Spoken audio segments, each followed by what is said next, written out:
Hi, and welcome to the show. My name is Malachi Juarez, and this is The Smoke Up. And then the theme music plays, the theme song. Why don't I get to introduce myself? People only care who you are. Oh, you should introduce the show this week. I should introduce the show? Yeah. Okay. So we're redoing the intro? Yeah. Well, we're keeping all of this in, but I'll let you Yeah, but we're redoing the intro on the show after doing the intro. Yeah. Okay. Hi, welcome to the Smoke Up, where we toke up. Time to roll up. Shit, hold up. It's the Smoke Up. Look closely at just like the tiny spots around the edges. They're exactly the same. You can see, so right here, I'll use the mouse actually. So yeah, it's funny that I'm using my fingers. But right here, we can see that it's a little bit lighter on these parts. And it's a little bit. Smoke Up, where we toke up. Time to roll up. Shit, hold up. I'll bring up the sheet so you can at least tell people what we're going to be seeing today.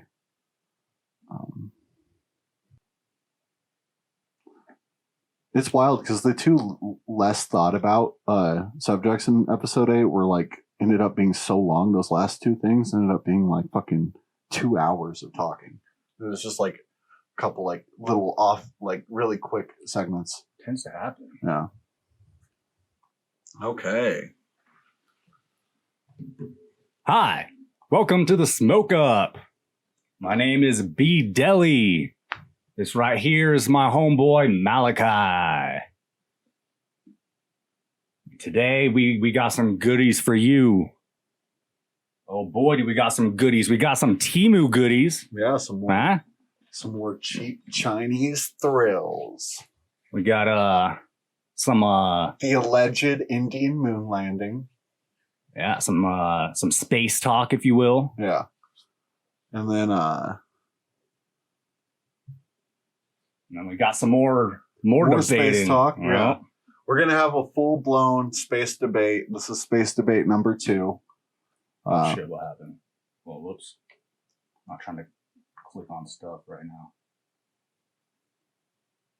And then we're gonna be talking about a movie, maybe? You really got the size of the font like jacked up here. I can't fucking fix that on my shit, bro. You have a whole computer with all these controls. I have like that,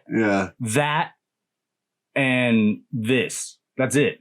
That's all I get on my phone. So give me a break. Yeah, I know it's all fucked up. I tried to fix it. And to temper your expectations, a lot of the things you brought up, it's going to take me a week to respond to. Because I haven't heard of half of these. But that's okay, because you probably haven't heard of the things I'm going to talk about either. But we're also... So, we had a couple things there at the bottom, didn't we? Oh, yeah, we're also going to play Around the World. Oh, yeah. Yeah, we had a game we were going to play at the end. Because this is an Around the World episode. Oh. It's all about the round world. Allegedly. But so, let's start with the Temu goodies. Let's start with the Temu stuff. I have to go get the Temu stuff. Okay. I'll vamp. Vamp. So Bradley and I had a 16-hour debate on Instagram over a meme. I'm going to have him link the meme so we can check it out here in a little bit. But it's down here. I'm typing 1 and I am deleting it to let myself know that is me. Huh? And then we'll check it out. We'll talk about the like my response to that, and we'll listen to all Bradley's stuff. And I will listen earnestly and with intellectual curiosity, but I probably won't have much to say about a lot of it because I have not read about any of this. And I'm sure there's some very basic research that it is lacking. That is such a fucking... Motherfucker vamps, but moves on to the next subject without me. I didn't move on to the next subject. I was talking about... I was just giving background to our discussions for today. But let's do the Temu goodies. So I got some Temu goodies. First thing You here. say the prices as you do it. I'll put like a little orange I- Temu sticker with the price as you put it. I up. don't remember the prices. I probably Okay. should have thought about that, but I didn't. I'll put Really? a question mark with a $sign next to it every time you bring up a product. Got myself a little video making kit, kind of like the one we're using right now. to Yeah, that's shoot cool. This stuff. This is what I was telling you about. It's got a little microphone on top. I'm not sure why. I think it's supposed to be like a boom mic, but I'm not sure how that works. Yeah, 'cause the boom mic is the whole point of one is to be close to you. Yeah. But yeah, you could hold that up to the camera if you want. But yeah, some pretty neat.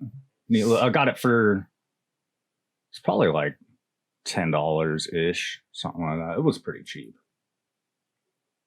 Yeah, that's pretty good, and it's a desk one. Yeah, so it's just like that one right there, recording me right now. Yeah. Actually, it's more like that one because it's got a square light. But Well, and it's got it's like a box solid light, so Yeah, yeah, that's pretty cool though. but yeah, got that. Got a fucking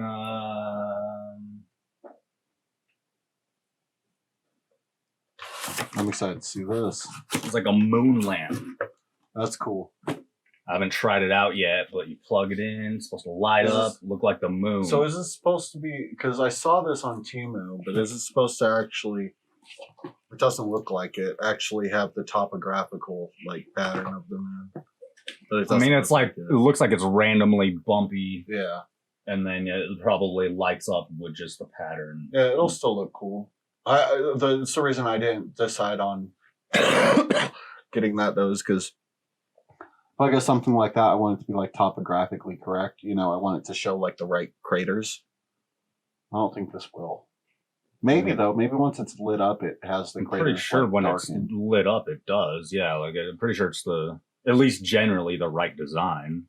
Well, it's having the right pattern and having like the right topography are different. You know, it's like it could look moon-like without being like the face of the moon, and that's what I would want. You know, like how I'd want like an accurate globe thing. You know, Well, that's what I'm saying is like, yeah, at least the way it was portrayed in the picture, it looks Yeah. like the actual moon. but that's that's supposed to be the problem with Temu is they're Yeah. like slightly misleading in their design. of Yeah, things, I mean, you it's like we were saying, it's the new Wish, Yeah. which if anybody's ever ordered off of Wish, Yeah. you know. I think it might end up looking more like a glowy space rock, which is still really cool and perfect for the theme of the podcast. I feel like space is going to end up being one of the largest like subjects for the first arc of it. You know.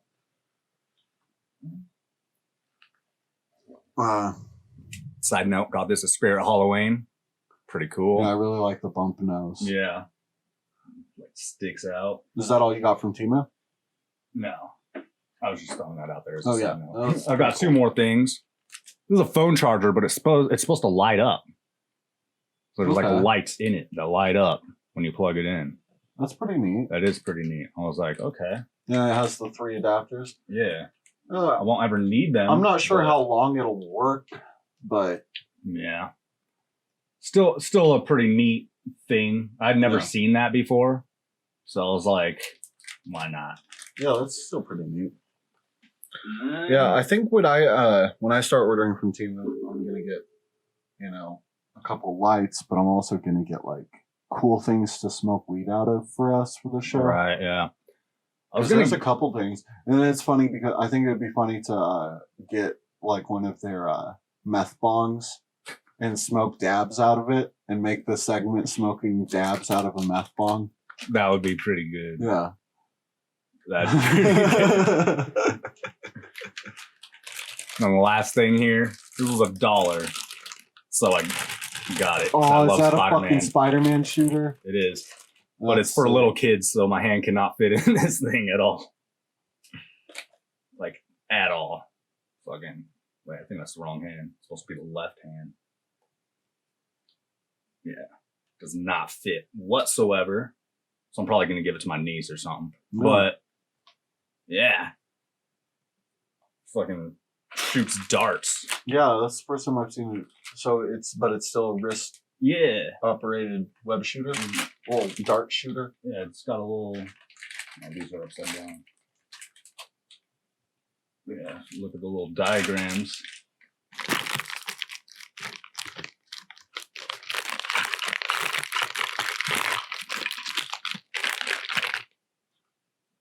Well, it looks like a puzzle.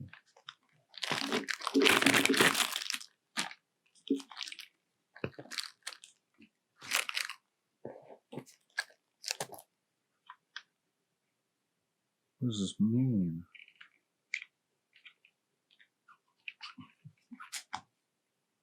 Okay.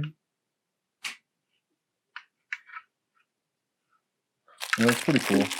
Yeah, I thought it was pretty. It was only $1. No, that's really cool. It's a little confusing, but I'm sure once it's put together, it's pretty cool. Yeah. And it has a lot of those like kids dart guns. They're too hard to pull, but that one's really easy to pull, Yeah. which is definitely a plus. And as another side note, found this at a gift shop on Main Street. It's just shredded up money. Yeah, we live in a small town, so we have a historic main street with shops that disappear every 2 months.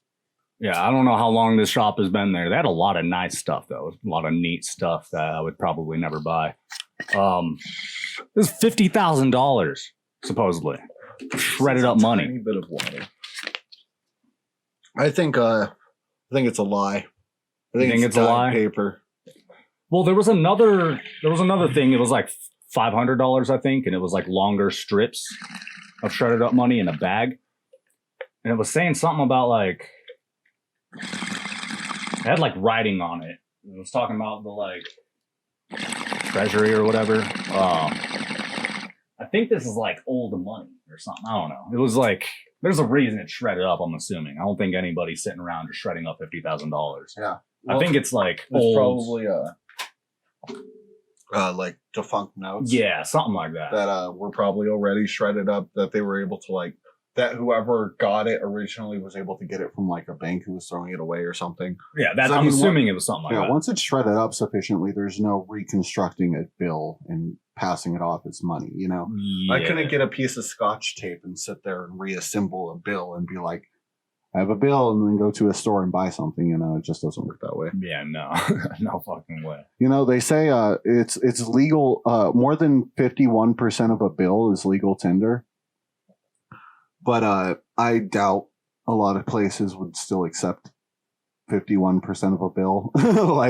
like yeah, you can do it, but it's like how you don't have to answer a cop's questions on the side of the road, but he can still like arrest you or beat you up. You know, you don't have to.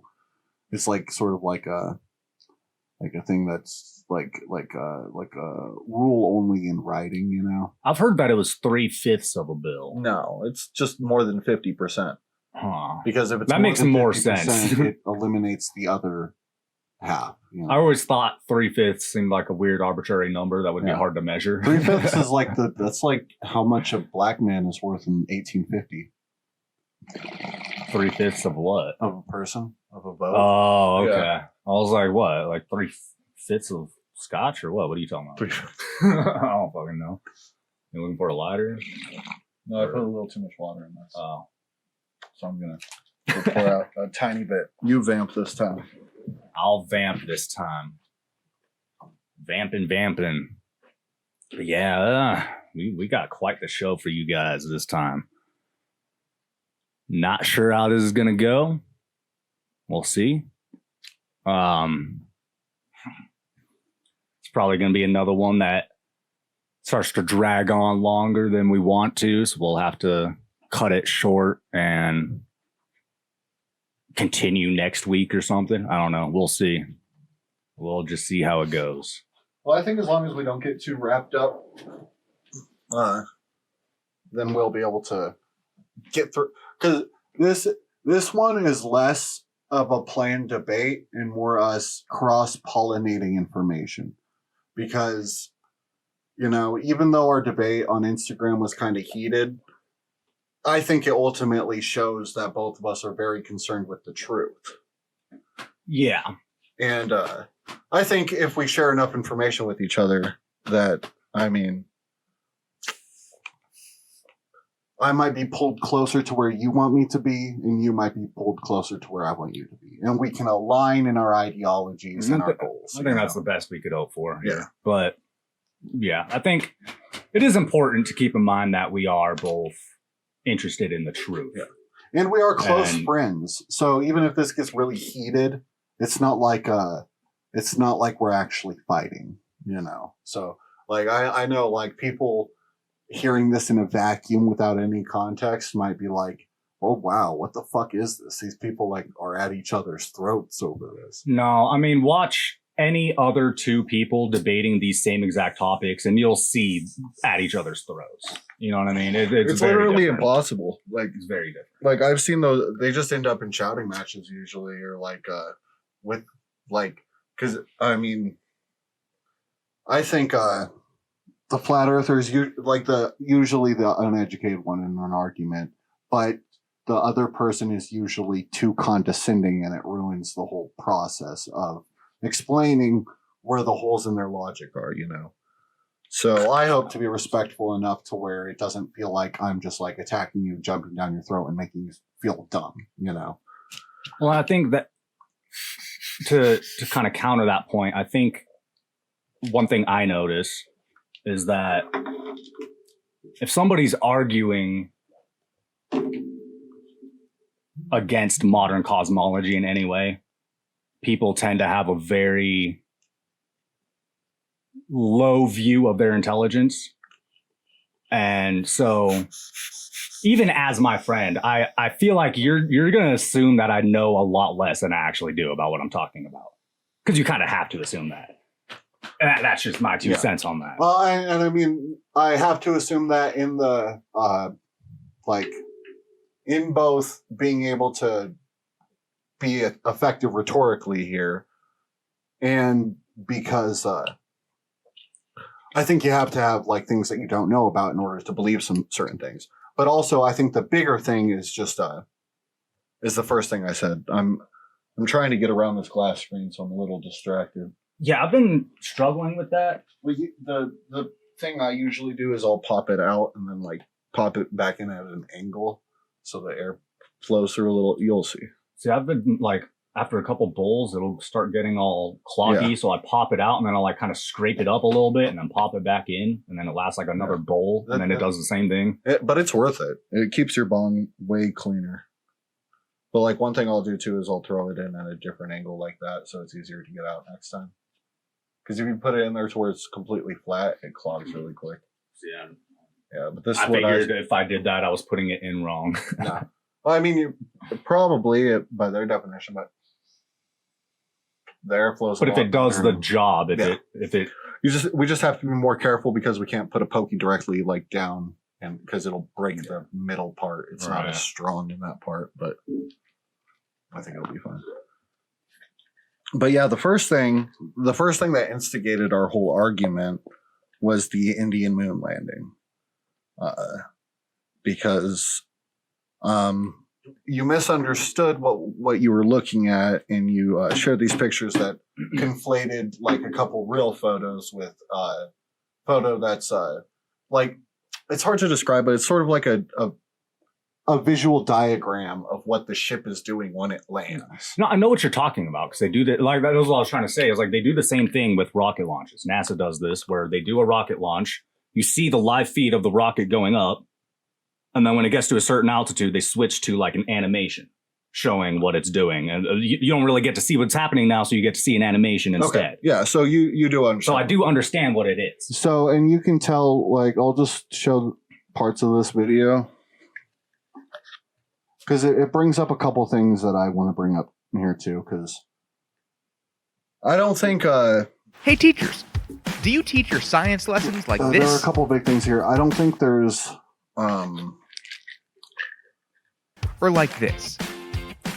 no, I This? think there is a very big Or like this? ideological motivation when it comes to going to the moon. This? And a big part of it, we have to listen with headphones. And a big part of it is trying to display your power as a nation in a very nationalistic way. And it's something that countries don't really need to do anymore. Like a lot of countries don't need to prove themselves by like doing something that extravagant. Like the UK, like Northern Ireland, they're not going to be like, we have to get to the moon. We have to get to the moon to prove that Ireland is like a fucking a modern country. You know, a lot of countries don't give a shit about that, but really highly nationalistic ones do. And some of the most nationalistic countries, like during the space race, were the ones who were most invested in the space race, and that was like Germany and well, maybe not Germany so much because Germany was destroyed by World War II, but like Russia and the U.S., they were very motivated to get to the moon to prove their like their first worldliness, you know, with different motivations behind it too, because they're trying to prove that their ideology is the one that's going to bring people into the new age, you know, and so. Once that was all proven or discussed and bullshitted, money wasted on, they stopped caring about it. You know, they stopped doing the Apollo missions. But now a country like India, who's trying to prove that they're very first world, and Modi is like this. If you know anything about Modi, he's like a fucking weird anti-science fascist, you know, and obviously the only type of thing science-wise that a person like that would be into is like a big display of like their national like competence, and that would be in like going to the moon. And they went to us. If we just watch this real quick, so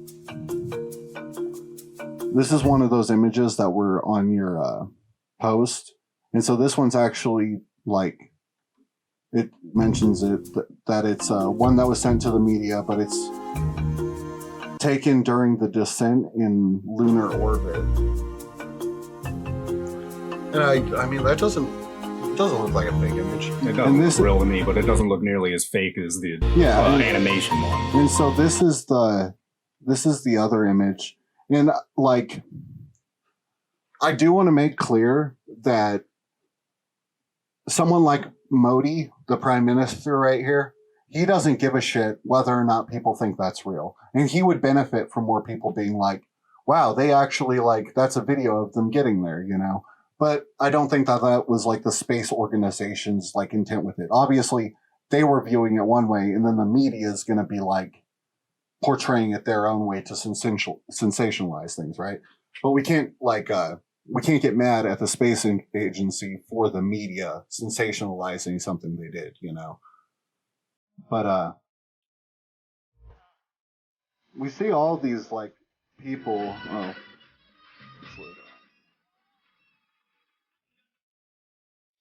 so obviously you can tell very much it's an act of nationalism for them, and it's the only reason why it would be worth it to put that much. Pragyan has two investment instruments. into Both are a trip related to like elemental that composition in the finding modern on the age. moon as well as chemical composition. So one based on laser, other based on alpha particles, and both will be doing its experiments.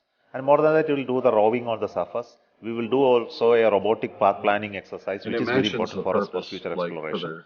This data will give a little more understanding of the lunar regolith for all the scientists. So that's what we expect. Other than those two experiments on the Pragyan, we have saw a three video experiments of on board Neil Vikram deGrasse lander Tyson like meeting up with the prime minister, and he was like talking about it a little bit. I don't know if what he said is the same thing they have to say, but he was basically saying that it was just a new feat. Nobody's ever gone to that to the South Pole yet. So they were like, well, okay, let's go there then. It fades right there, but yeah. So that is the intent of the mission, was to get to the South Pole to get to check out their ice situation on the moon, and to see if like they could use the resources on the moon instead of bringing water with them, because that'll sort of make or break how soon they can, like, because they want to a country like India, same as like the professed like goal of blue origin, yeah. They want to create factories on the moon. They want to outsource all of our like really heavy for the environment factory work onto the moon. So that's another reason why they would be very interested in getting to a new place of the moon that isn't like claimed by a country and start like figuring out if they could mine resources there. Because if they get there first and they start building companies, it'll start building like moon bases. It'll be considered like start to be like acts against their like country's property in the future if the US were to be like, hey, that's ours now, you know. So that's another reason why a perfectly reasonable explanation for why they could be doing this now, you know. India has one like the highest population in the world, and they have very bad like ecological stuff because of like factories in their country. And Modi's a fucking piece of shit. He would love to send 20% of his population to the fucking moon to build like all of his stuff that he wants in his country, you know. Like there's a reason, a big feasible motivation for them doing this other than them like pissing away the money for like some type of theatric, you know. It makes less sense for a poor country like India to do something like that. But to kind of counter that, to use, because obviously the American equivalent is NASA, right? So to use NASA as an example, I don't think the president knows exactly what they're doing. I don't think it's something that like the whole government is just like in on this thing. It's way more compartmentalized than that, I think. And I think it would be the same here. Like, I don't think that prime minister, I don't think he has any idea. He sees what everybody else is seeing. You know what I mean? That'd be my take on that. So I think for him, like everything you just said, 100% true. His motivation behind it, probably 100% the reason. But I don't think he doesn't have control over what's going on, really. Yeah. Well, I would argue like someone like him would be harder to please, you know, like I think he's the type of person who like heads will come off if you like lied to him about your space program, you know, like like it's serious shit when it comes to authoritarian leader. I mean, I can't remember exactly what it is, but like he was trying to introduce this crazy fucking law, like you know, the leader of the Philippines, how he was like trying to, like, I think he did, but he was like introducing a law that would just kill drug dealers, you know, a couple of years back. I remember hearing that, yeah. It was like an equivalent of that, but I think it was like teachers like go to like 25 years in prison for teaching certain subjects, like, or something like that. Like it was like he took a conservative idea and made it like super extreme, you know, sort of like the let's kill drug dealers thing.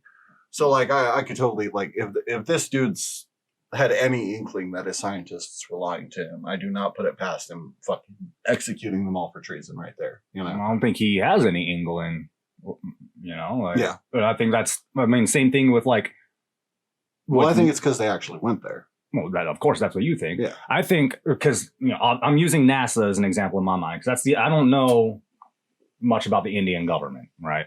But like with NASA, like I don't think any of the government knows, like even if you watch like some of the like congressional hearings where NASA is like asking for more money from the government, like there's this one video where the Congress dude is like trying to ask them like, okay, so what's your next location? And the NASA spokesperson is just like all over the place. And the Congress dude is like, I mean, really starting with him. Like, okay, I'm asking you a simple question. What's your next destination? Have you seen Congress questioning people though? They're the I know fucking idiots on the planet. Like, I'm not saying they're not. What I'm saying is they obviously are not in on anything if something's going on. Well, I think that's a big like a piece of like evidence against some type of collaboration thing. If Congress is too stupid to understand what even happens at NASA, you know, that at least proves that they're doing something high level. Like that doesn't prove that at all. Well, yeah, it does. How? I mean, it's like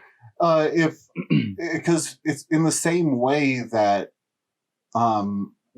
the Zuckerberg like Facebook hearings a few years ago made them look like complete idiots, and they had no idea what they were asking, and they got frustrated and stern with Zuckerberg, Yeah. and his responses were kind of all over the place because the questions didn't make sense for what they were like trying to figure out. That's not at all the same with what I'm talking about. I would have to find the Yeah, video. we'll we have- can watch that We'll another have time. to drive through specific examples, but I'm But- saying just because Congress, when they do these hearings, they're just like infamously fucking incoherent. I've never Yeah. seen one of these congressional hearings that seemed like they answered questions and things were tied up in a tight bow. I mean, we just had the alien one a couple weeks Yeah. back, and it was just completely fucking stupid bonkers. You know, like But the point I was making is that I think that's very representative of how decompartmentalized the government as a whole. The rest of the government doesn't Yeah. know what NASA's doing. NASA goes to the government, says, here's what we're doing. We need more money. Yeah. And then they give them the money, and then NASA goes and does their thing. But So I don't think the rest of the government has any idea. well, that may be true, but they're also, it doesn't have to, like, they're not relying on the president to walk in and check if they're doing their work. You know, they're relying on the wider scientific community. You know, NASA works with other space agencies and other, like, engineering corps in other countries Yeah. full of engineers that are all working on the same thing. Like, it's like if NASA were to, like, be obviously faking something. It's it not would be- obviously faking though. Well, that's that's what like a straw man. I'm saying that it's not Well, obvious. I'm saying with a lot of these biggest things, like a lot of the memes, they're going to be the most obvious, like not true things. And I'm starting from like base principles here, you know, like the obvious stuff. Let's just knock it out of the park is bullshit. You know, anything that's obvious, like in the air, like I noticed this thing.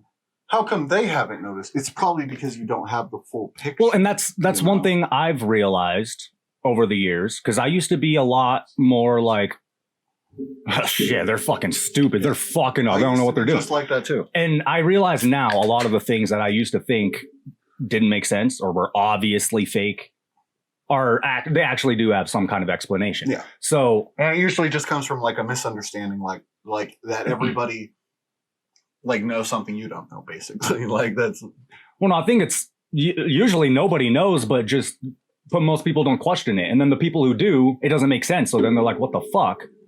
But that doesn't mean that they're right in their conclusion. They're just the only ones that thought about it a lot of the time, I think. And so when they see that nobody else thought about it, well, I mean, then you're like, well, how are you going to tell me I'm wrong when you haven't even thought about it? You know what I mean? yeah. So, but Well, yeah, and that's a problem. Look, it's the same thing. Like flat Earth is a lot like being a right winger in politics, because like the liberal confronting the right winger, the debunker confronting the truther is not going to work, because they're going to be condescending, they're going to be self-righteous, and they're going to be wrong half the time. But we're like arguing like the average like person who doesn't look too deeply into something versus somebody who's well rehearsed in like talking points, you know? And so like it's ultimately that's how that can survive in that environment. You have to have somebody who's like, okay, well, if I take all of the things you say seriously, I can fill in the gaps in your knowledge and it makes sense to you, you know? But the debunker usually isn't going to do that. They're going to be like, oh, you're a fucking, you're like, these people are dumb. And this is why they're dumb, because of this irrelevant thing that proves my whole point, instead of acknowledging the points you made, you know? And like, like liberals are like that too, like in the sense that like, you know, instead of confronting the ideas of people on the right, they make fun of Trump's goofy looks, you know, like they're like the drunk frog, you know, like, and it's like a picture of a frog and it's like painted orange and it has a wig on it. And it's like a bunch of laughing emojis and a bunch of people commenting like, I hope he goes to fucking jail. Yeah. You know, like that's like the worst way to be politically effective. You know, you're just kind of masturbating, like on social media. Yeah, pretty much. And that's why I think like you just have to engage with people directly. And so like I think all the like big questions about the Indian moon landing are pretty easily like at least challenged in the sense that I don't really know what problem you could have with this if you have all the information. So they've been trying to go to the South Pole, right? And this mentions it. This is the second trip here. It's called the Chandrayaan 2. And This one's Chandrayaan 3. 3. Well, the last one they tried blew up. And it blew up like it shows the part like everybody's reaction when it blows up, and everybody's like super fucking bummed. Scientists who are working on the moon Like, has it's like really the shown same, a lot of interest from the South Pole, because center ultimately thing. human It beings shows wants it to in go this. and create colonies on the moon and then travel beyond. I want to So try to talk the best over place it in is case this something that we are audio looking is, for. So South Pole is, has a potential to be that. copyrighted, because as long as you talk over something, then the copyright isn't. Mooncraft in Sanskrit. That's kind of a cool name. See, it crashed before touchdown. So that means it crashed in the moon.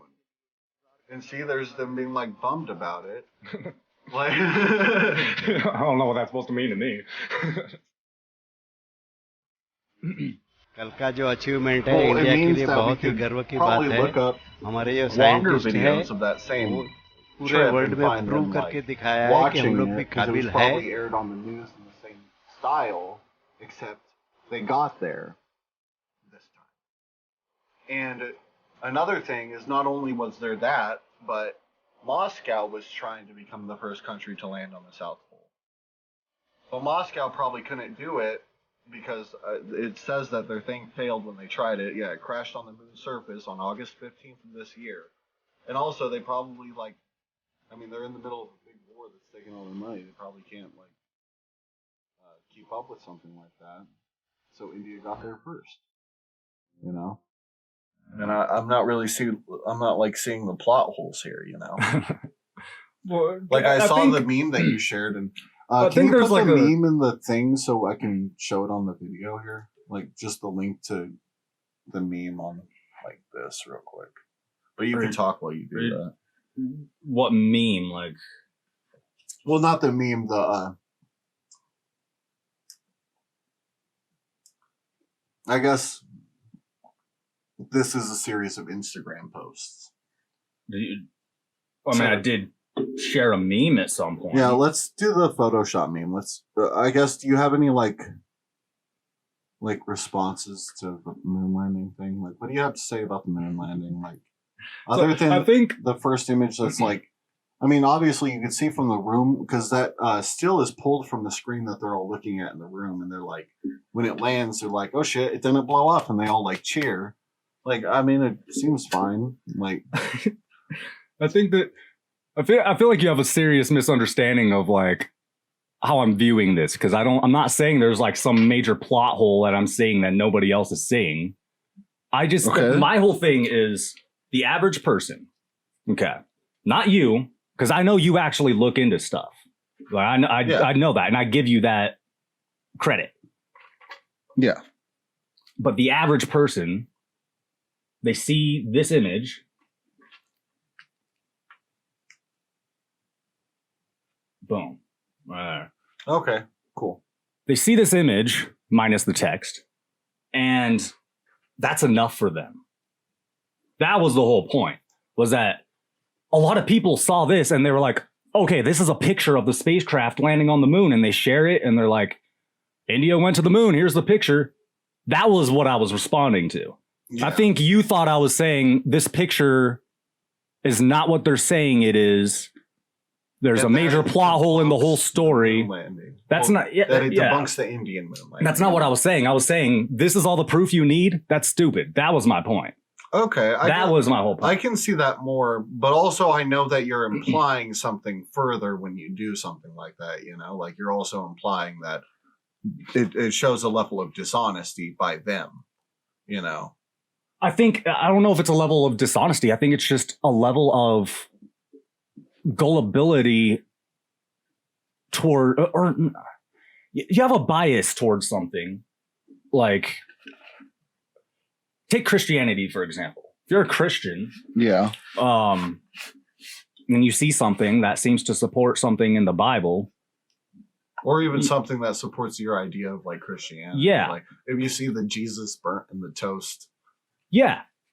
And to you, that's enough proof that your religion is real Yeah. because you saw an image of Jesus burnt on your toast or something. You know what I mean? Yeah. That's silly. That Yeah. I guess that's the best metaphor I can come up with religion is it's like if somebody is like, here's the proof that my religion is real, and they give you something just ridiculous like that. Yeah. You know what I mean? That was how I saw this when people were sharing this image around, and I'm like, that was all you needed? Like, I'm sure if you look into it, you'll find more convincing stuff. Why is this all you needed, though? What percent of people do you think actually did think that that was a real image? Probably pretty close to 50%, I'd say. People are pretty You're that convinced fucking. of that? I mean, it's the same thing with like the NASA Earth images that are admittedly photoshops, but people think those are real images. And people No, will show those to they flat are earthers real. and say, you're fucking stupid. Here's an image That's of the the Earth. perfect segue, Bradley. Because Okay. they are real images. They aren't faked. And we They can talk are. about that. And, there's no reason to believe that they're faked. when they copy and Okay. paste clouds all over and So let's talk continents about that change first. sizes. Let's talk and- about that first. So, what you're seeing when you see, okay, let's actually. I understand they're composites. I'm sure that's where you're getting No, to no. with this. So can you put that meme up under What this meme? meme? What? The meme that says the one that I didn't respond to it, but you shared it right after our conversation about the moon landing, and it says they Photoshop images because they have to, or something like that.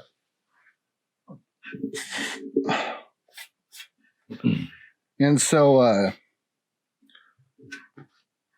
I think the problem here is you're taking their words in bad faith, and then you're not quite understanding, like, not only what they mean, but exactly how photographs of the Earth are taken. Like, and you're the guy you don't like very much, Dave McKeegan. He shows a couple examples, This is what you're talking about right here. but I also have my own example. Yeah, okay, so it shows that. Okay, two completely different NASA Yeah. Earth images from two completely different Mhm. years, same exact cloud patterns. Yeah. And so the reason why it's like this is because there are specific consistent wind currents on Earth. And we have like there are charts of You're it. telling me those clouds hadn't changed for like however many years between Well, those they pictures? do change, but it's a consistent, like, They're the exact regular same thing. patterns though. Look closely. Like it's Well, it's yeah. literally the same It's- exact patterns it's to the not T. exactly the It same. is exactly the same. Even the No, little bits if around, we look at the it little here. bits around the edges. Look closely I at wish- just like the tiny spots around the edges. They're exactly the but same. you can see, so right here, I'll use the mouse actually. So yeah, it's funny that I'm using my fingers, but right here, we can see that it's a little bit lighter on these parts, and it's a little bit darker on these parts. So the coloring is and different. the whole- line is more the defined right shade here. is different, But of the the whole thing. shape is the same, and the shape is the same because of wind currents, and I can show you.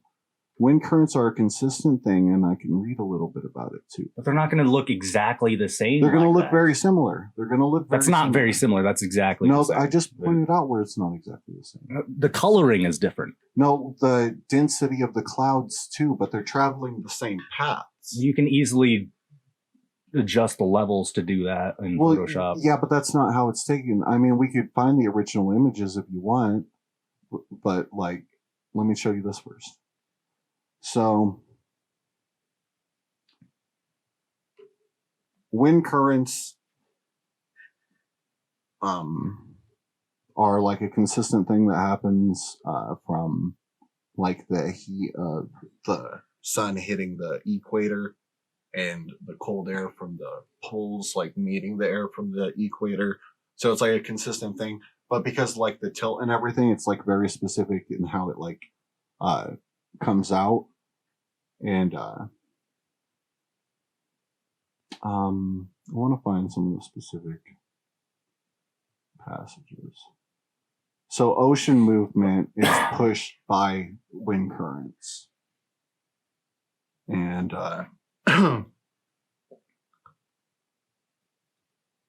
it even says that right here. So wind is a major force in propelling water across the globe in surface currents. So wind pushes the water surface currents on the ocean. And so like if you're taking a boat in ancient times, you would take it along a current. It's the same thing like we put, and you know this, we put flights on specific air currents for the trips, and that's how they get across on these parts. But it kind of has a diagram here, and it has like it's like inductions that happens at the edges in certain parts, like right here. And then we have names for the areas over here. But so what's going to happen is we're going to get specific shapes in specific parts of the planet consistently.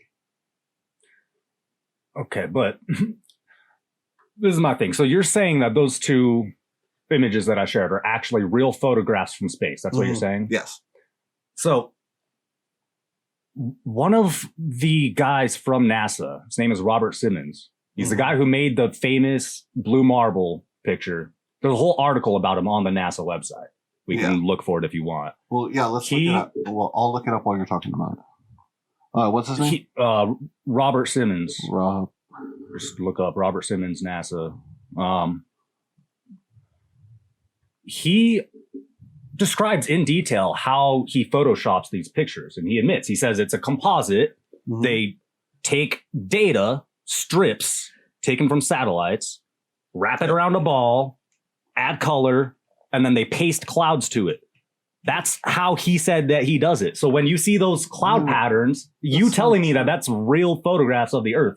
I don't know how I'm supposed to believe that when I have this guy from NASA admitting that he photoshops these images, pastes the clouds on there.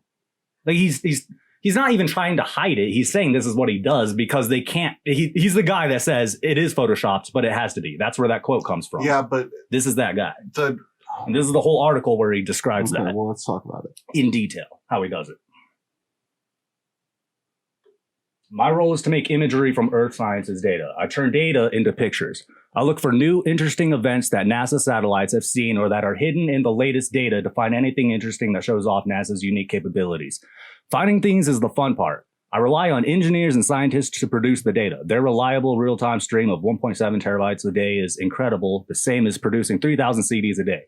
We know where to look for the interesting stuff because each instrument provides a very specialized type of information. I don't know if I need to read all this. Where's the... So if I'm looking for something specific, the only reliable imagery of this is from NASA satellites who basically confirm the existence of a new island. No, We translate data to a usable and understandable form. Our writers and visualizers explain what we are seeing. It's right down here. This is what I'm looking for. What's the coolest thing you've ever done as part of your job? So he says, the hard part was creating a flat map of the Earth's surface with 4 months of satellite data. Rito Stockley, now at the Swiss Federal Office of Meteorology and Climatology, did much of this work. It says right there, a flat map. Yeah, then we wrapped the flat map around a ball. My part was integrating the surface, clouds, and oceans to match people's expectations of how Earth looks from space. That ball became the famous blue marble. I was happy with it, but had no idea how widespread it would become. We never thought it would become an icon.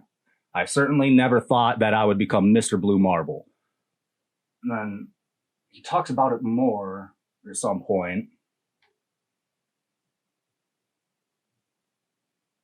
I believe. Or maybe that's a different... Maybe there's another one where he talks about it. But that's the main part I was looking for right there. Is where he says, we wrapped the flat map around a ball. His part was integrating the surface, clouds, and oceans to match people's expectations of how Earth looks from space. There's actually a video of him saying this where, this is quoted from a video, I think, because there's a video that we can find on YouTube where he's saying this. You hear his voice, and he says, he talks about how, I add blue here, but where the water like near the shore, it might be a little green, so I add some green. Like he's going into detail about how he's photoshopping these images. It's not a Well, photo. no, he talks about how he created one image. So I'm wondering why this image was created versus, the ones we actually have photos of. Like, is the blue marble intended to be a icon because they're mentioning it like? Well, yeah, it's one of the. I mean, if you scroll up, I think there's a picture of it. It's one of the most iconic pictures of Earth from space that people think most people think is a real photograph from space. But so why does it matter if this one is? And that's the one right there. Well, yeah, but Very iconic. exactly. I understand that, but what does it matter if Mr. Blue Marble took satellite data, stripped it, and then put it like projected on a ball if there are other things that are direct Because images this of the image, planet? Like if this is one that a guy designed because for, like, the other it's images, like being like, okay, so the fake food that Burger King made for their commercial proves that the real food doesn't exist. like, and to help your point, there are pictures I think look pretty real. But what I'm Well, I'm saying going to is, show you some fucking mind. but what I'm saying is, this does not look real, and Well, the yeah. other ones that I posted look equally fake as this. And I don't believe those are real pictures. You were saying it was. I believe those are exactly what he just described. That's Well- why the cloud patterns are exactly the same. Well, Because I'm they literally gonna just give you copied and something. pasted it. I'm going to give you, well, I don't think it, with that, I think you're misunderstanding the situation here. What But- do you mean? We just read what he Well, yeah, because said. he says he created the blue marble image. He doesn't Yeah. say that he goes through and edits every image. No, of the but Earth. when you have a guy from NASA describing in detail how he did this one image, Yeah. and then you see other images, and you're Yeah, like, oh wow, but the what cloud I'm patterns saying- are exactly the same. Yeah, but there's a reason why the cloud patterns would be exactly the same, even if he was Yeah, designing a fake image. It's because the wind currents. We don't believe physically that. know that those exist. We Yeah, know but I where don't they believe. are. I don't They believe. pull the clouds into certain patterns, and him We- as a designer would know. Just like if I was drawing you, I would know where to put your parts because I see. We them. all know since we're small children that you look up at the sky at the clouds and you see new patterns every single time. Small children. The thoughts. It's not. No, I didn't say. I'm not saying this is what small children know. I'm saying we all know since we're small children, and we still know. You know, you walk outside, you look up at the clouds, you know you're going to see something Yeah, new. but if you're looking from fucking down there, you're not going to see the clouds. You're seeing like a small, tiny thing. You're not Actually, seeing no. the When wind currents. Of when the you look sky. up at the sky, you have a pretty big field of view. Actually, not nearly you- as much as you're implying. you could see a pretty big portion of clouds when you're looking up. Not the whole fucking thing, but you could see a pretty big circle of clouds looking Yeah, up at the but sky. It would still. I mean, we could take a circle of any one of those small spots, and it would probably change continuously over different, like, because there are satellites that take regular images. Those clouds are probably in different shapes, but going in Why are similar those? areas. Why is the globe completely different colors in those two pictures that I posted? Then, if they're real photographs and not photoshopped, the way this guy from NASA described in detail that he does. Well, probably Like, because of the cameras, like the coloring on them. I mean, there's the like. So why is it so wild for you? Especially because the picture I posted. Where's the document? Right here. Is this it? Where's the document? It's up here in the left corner. This? Yeah. Okay. The picture I posted, remember, that was Mr. Blue Marble. Okay. If we could look at this closer, can we make it bigger? Maybe. Yeah. Oh, I don't know. Blue Marble, 2002. NASA Blue Marble, 2007. Same exact cloud patterns, different coloring. This is probably that same dude, but I'm not even going to allege that it is. I'm just saying these were done the exact same way he just described. I'm Well, telling you. If we know that the blue marble images are made a different way, then why? You are were we just using trying to them tell as me a these were real reference? photographs. Well, I mean, if these are supposed to be blue marble, if the blue marble thing is a guy's job and it's supposed to, then that's information I didn't have before. Okay, but this I'm is my saying it point, doesn't though. disprove. Like, we have the images of we saw the video of the 3/4 moon, and I'm going to show you But- the original photos of that moon. Okay, but from that day. to go back to how this came into this conversation. Yeah. I said Well, that yeah, you're bringing me new information. I don't know that this guy created this image, the blue marble, and that he actually copy and pasted the clouds on there, which I'm not Yeah. debating. I mean, he Okay. said that. So but, you're, no, I but mean, okay, but I'm saying that my point you was probably that don't have a full context here. So I'm trying to like that is see if we can like open this up a little bit, you know? But my point was that I said people see these images, they assume they're real photographs, and that's all the proof they need.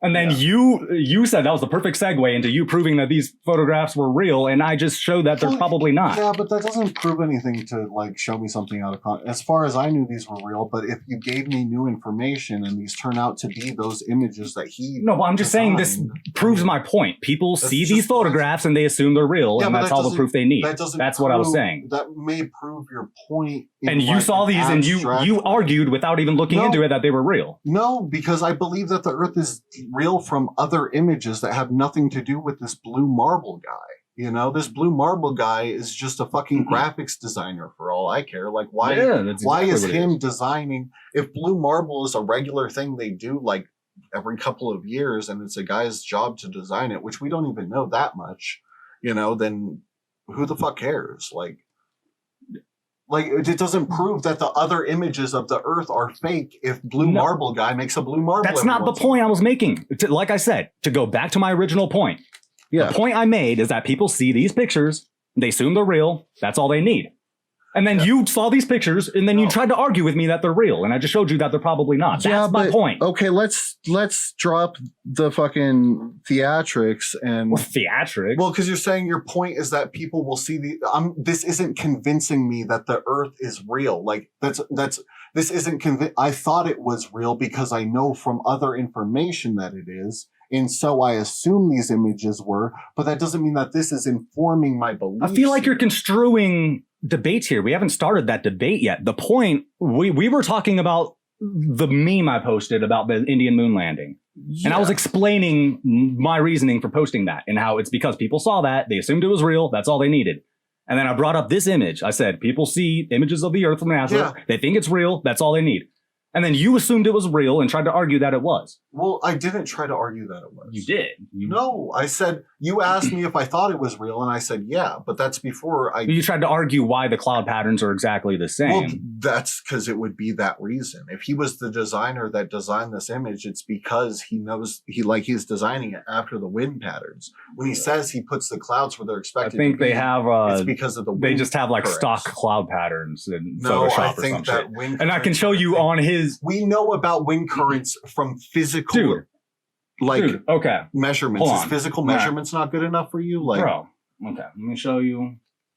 We'll look at his And specific also, blue marble picture. your whole point here is that this is all fake. So, like, to say No, that my people- point is that people don't need real images, and that's all they need to convince them is something that's admittedly fake.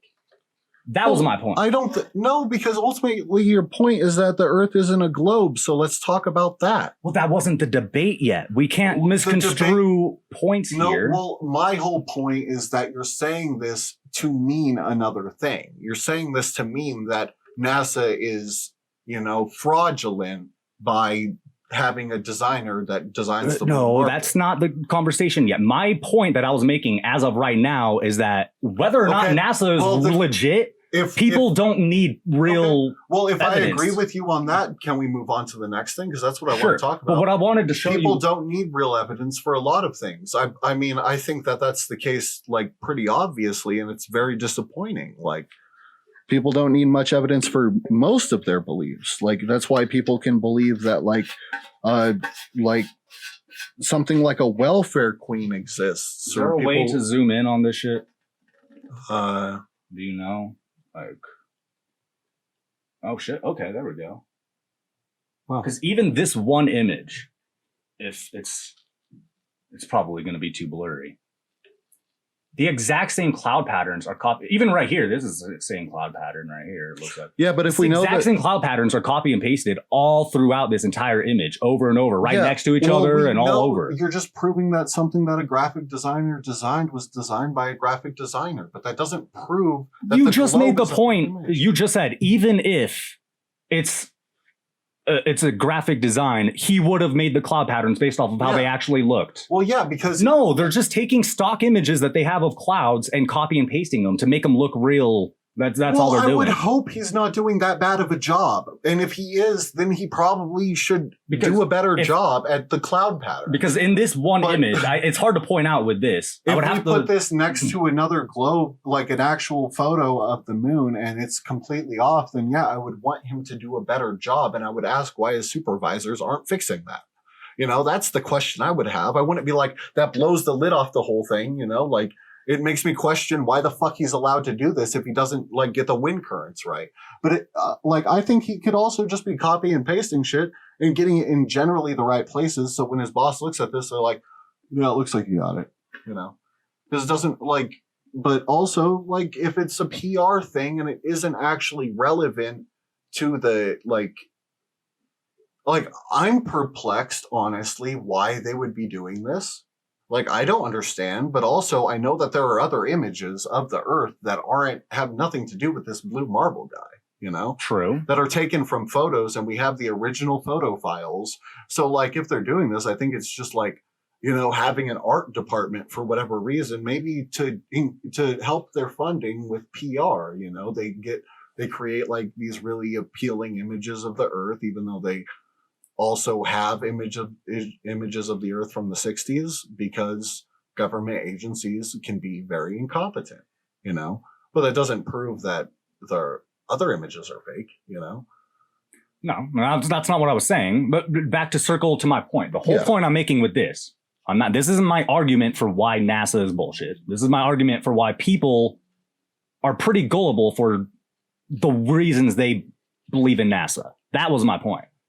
And same with this Indian moon landing. Like, people don't need actual proof. And I'm not applying this to you. I think you actually look into things. You probably have pretty good reasons to believe that it's real, but the average person does not. That was my point. The average person doesn't need good reasons because they already have this belief system. And whether or not that belief system is real, that's true. That's undeniably true for the average person, right? Can we agree on that? Yeah. Okay, cool. That was my point with this.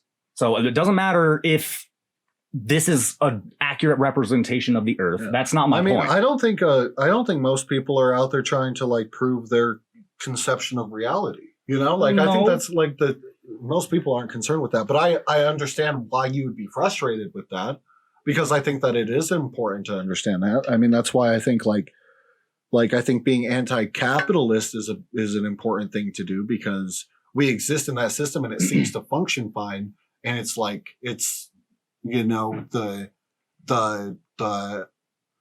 you know, subversive opinion to say, get rid of it, you know? Yeah. And I think the thing that irks me is when people see an image like this, or the one of the Indian moon landing that I shared. I think this is really the crux of why I made that whole post and all that. Because I literally saw people posting that and going, show this to the flat earthers and stupid shit like that. I'm like, really? That's your rebuttal to the whole thing, is this image.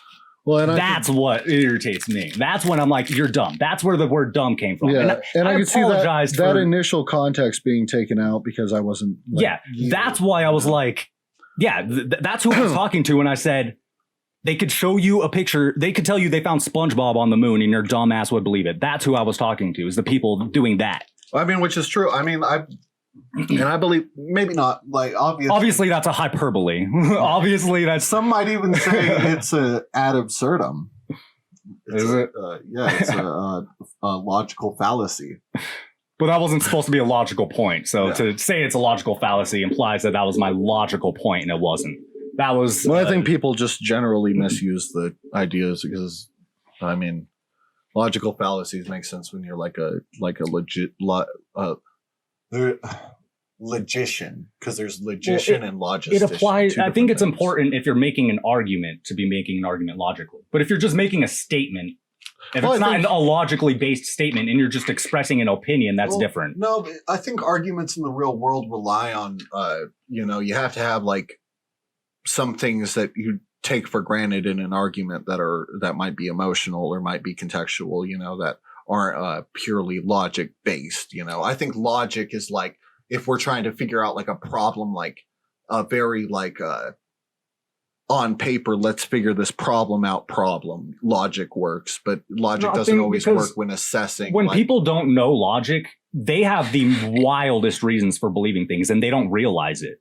Yeah. That's why I think logic is important, because when But- you actually understand logic, you notice it in yourself. I've also That's one seen- thing I noticed when I started looking into logic is I started noticing my own illogical reasons for believing things. And I Yeah. started correcting myself on those things. I started noticing when I have a strong bias and when I appeal to authority or when I appeal to, you know, like whatever, appeal to incredulity. That's a really big one I used to do. That's fucking stupid. That can't possibly be true because it's fucking dumb.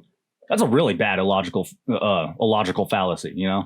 Yeah. And these are the things you notice in yourself. I think that's really important. It's not about calling the other person out on their logical fallacies. It's about keeping your own reasoning for why you're arguing something logical. Because when you realize that you're not being very logical, it's like, wait a minute, maybe I need to reassess my argument. Our last debate is a good example because I made the big mistake of appealing to an authority and not even a good one. And my whole argument was an appeal to authority, basically. And I know better than that. You know what I mean? Like, so How was it an appeal to authority? because I saw a piece of footage from somebody who I thought was telling me the truth. Oh yeah. Yeah. So That's an appeal to, I mean, that's the same thing people do with NASA all the time. I did the same exact and thing. He was an authority figure in the sense that he was a documentary filmmaker, and that's why you trusted him. Like that was. Well, he's a well-recognized moon hoax guy. moon hoaxer, more like. But again, I don't believe that him faking something proves his points wrong. you know? Exactly, and that Like- see, and that's perfect. That's the perfect point to what I was trying to say, because people who don't know logic would not come to that conclusion. Yeah. People who don't understand logic would say, Yeah. well, what he just lied and I just proved it. So that means anything he says is bullshit. The whole fucking conspiracy is bullshit. That's not logical. Yeah. What you just said is logical. No. You proved to me what he, at Yeah. least to my Well, satisfaction, and- you proved that he was lying. Yeah. And the But that doesn't ideal- mean everything he said is a lie. Yeah, but the ideal is to find the things that he is the source of and prove those as lies, because that proves that those ideas are lies. Yeah, You and know? and I've gone back to look at some of the other arguments that I used to look at, because a lot of those arguments do come, well, they don't originate from his documentary, but they were popularized in his documentary. Yeah. And a lot of those arguments I have known to be not very good arguments for years now. Mhm. So I have gone back and looked at some things based on like thinking, am I just hearing this from somebody who's lying to me? You know what I mean? Yeah. So, and I want you to know that I do take these things into consideration. I don't believe just you do. brush it to the back of my Well, mind and If you didn't care about it, you wouldn't get so emotional. yeah. Like, And I think that's- and I think that like I hope that's obvious to the audience too. Is I'm not just some fucking conspiracy kook here just spreading bullshit because I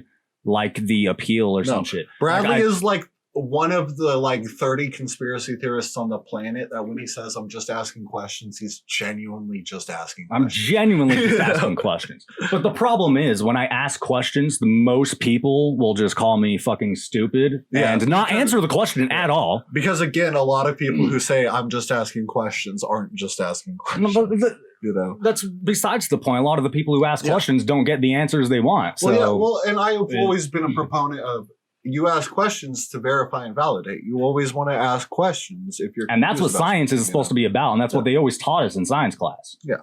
They always said that, but it didn't really stick with most people, it seems. Even the teachers and scientists themselves, a lot of the time, you know, that's something that gets lost on people is the actually like asking questions. And Yeah.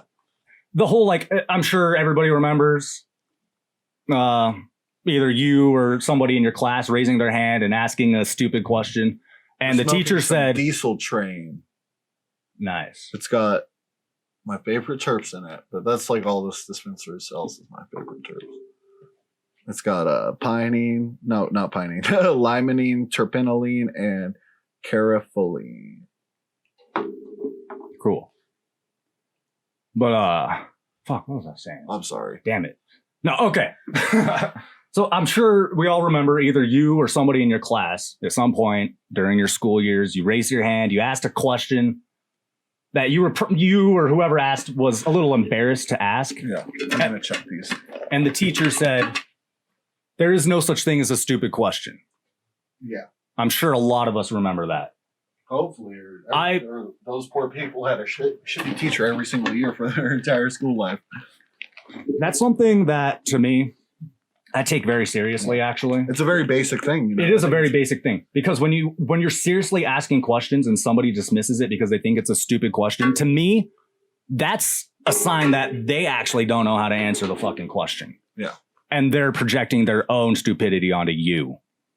Yeah. That's how I Well, interpret and that. I think that is, and I think a lot of people, they react so poorly because they feel personally attacked by the idea that they might be wrong about something. Yeah. You know? A lot of people cannot handle being wrong. Because I'm gonna get her real quick. yeah. Again, I believe things that are also subversive, but I believe that they're right. And I also know people respond poorly to things like that too, you know? And if you think something is right, you just have to argue it and put your best foot forward with it. But yeah, I want to show Bradley these other images. The blue marble thing is interesting. I'm going to look more into that because I feel like there's a pretty simple but probably dumb and disappointing answer for why they do a blue marble image. And Probably. This guy is very disappointing and because like so let's so that's my answer for the shapes. And I feel like McKeegan, he did a poor job of answering this specific thing. I don't think he knew that it was referring to this. Because, I mean, you have to admit, No, like, a lot of like- conspiracy stuff is so fucking obscure that when you mention something, you don't always know the exact root. This is You my know problem. the root of this conspiracy. Not Yeah. many people know the root. This of is the my problem with conspiracy. Dave McKeegan, though, is he is a classic example of a flat earth debunker. And that is not a good thing. No, I think he's because a lot nicer than some of the other ones. No, well, he's nicer, but okay, here's a really good example. I watched one of his videos where he explains in detail why, even on a flat earth, the horizon would appear curved. And I actually, like, that's something that I've thought about for a while now is Yeah. like, would it even appear flat? Yeah. You know what I mean? Like, how is that proof? And so he makes a whole video that's explaining that in detail. And then probably a couple months later, like what his most recent video at the time when I was looking at his channel was, here's an image taken from the ISS. I can prove that this is a real image. It shows a curved horizon. Therefore, this is proof that the earth is not flat. And I'm like, this goes completely against your argument that doesn't prove anything. So now it proves it when it supports your argument, but when a flat earther is saying it, then it doesn't. I think it's exactly like, Like, because stupid. there's also like when you're dealing with a lot of conspiracies, especially as a channel like that, he's coming back to the first step every time. I think a lot of the time, like you But can't I feel like when give you people for granted that they know some of this no, information. but he you know? hit in that video. And I mean, we could watch it if you want. He starts the video by saying, "This is, I believe, the best proof against the flat Earth." And he was like, he said a lot I've of seen that video. Yeah. But his point in that, because he's saying that it's a real photograph and he can file, prove yeah. but that doesn't prove it if I he's know. saying himself that the horizon could still appear curved on a flat Earth. Yeah. Why are you saying that's proof that the Earth isn't flat? I think his point isn't about the curvature; it's about the photo being taken. But I can see why you would see that and be like, "Well, this is." That's going You've back on his already- previous argument. No, it's not going back. It's just from a completely different angle, and him saying this is the nail in the coffin. When I mean, really, any of his videos like that, like he has like 10 different videos that, from his perspective, prove the Earth is round. He doesn't need to keep saying that, and I think that's very much like a YouTuber thing, like that you can't really get specifically irritated with him about. But that But at specifically least he isn't irritated me. calling people fucking idiots at the beginning, you know? He said something in one of his videos I watched. He's a little condescending No, sometimes. he said something about like stop breeding or something. Like he said one of the really That bad would condescending irritate me. ones. Like I fucking hate that. I will Shut the fuck up with explicitly that. say You know? I hate when people say anything like eugenicsy. So I Yeah, don't like like, when people say stop It's breeding. fucking stupid. I don't like when people say you shouldn't breed or I hope you don't have children. Or when they anything imply like you should that. kill yourself, go drink bleach. Like, you know what I mean? Like, Well, that joke has more context to it, so I could see like only someone in the know would like be able to make that insult go drink bleach because they would have to. it's a very common insult, and I imagine most people don't know the Yeah, context. but you're probably I don't. engaging with anti-conspiracy people more often than normal people would because Not really. I mean, well, those are the people who are going to be responding in like conspiracy videos with Yeah. the counter, and a lot of them aren't going to have good points, you know. But go drink bleach. You would have to know that there's conspiracy theorists that believe that what is it? Sodium hydrochloride is a good like anti-parasitic, and some people like literally drink it and give it to their kids, and it's a form of bleach, and it like really hurts people. And there's a whole like, it's like, so go drink bleach a lot like would be like, oh, you're just like the crazies who drink bleach. Go drink bleach and fucking kill yourself. So it's kind of it's combining why don't you go put on a tinfoil hat with why don't you go fucking kill yourself. Yeah. It's like, Basically. why don't you put on a tinfoil hat and proceed to walk into something electrocuting you? You know? Yeah. like, So it's still like, to me it's still saying go fucking kill yourself, you which also- to me is like, but also you have to know the context of the conspiracy. But also it seems mean either way. Like, Yeah, even I if just you think- don't know the context of the conspiracy. Especially- it's like, why are you and- telling someone to do something so terrible? especially, and this is the point you made, if you're making debunking videos, who are you making those videos who are for? you talking to? I Because mean, if you're trying to convince conspiracy theorists that they're wrong, why are you calling them names and telling them to go kill themselves? well, and a lot of the time, Like- I don't think they do that. I think a lot of them have resigned to the idea that no matter what they show a conspiracy theorist, they're going to have the same beliefs. So they're trying to do videos for the third guy in the room. You know, the guy who's watching the two people argue. You know, And I Okay, think- I could see that, yeah. but I still don't think. I don't think that. I we think should if you're do trying to that. convince that person you're right, then that's not a good tactic. Well, because I think if you make content that appeals to someone who completely doesn't believe you at all, it's still good content for the people who already do believe you. You know, like why make something that's specifically for an insular group that doesn't appeal to people who don't believe it? You know, yeah. and I feel like McKeegan definitely misses or hits in some of these, but he brings up something that I thought was really cool, and he brings up a couple like. We don't have to go through the whole video, but I do want to show a couple little parts.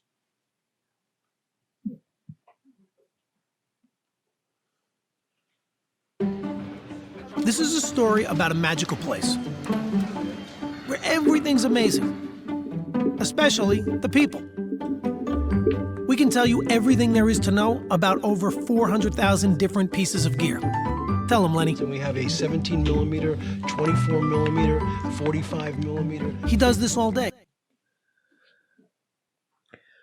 For more than half a century now, we've had space agencies from around the world releasing images of space.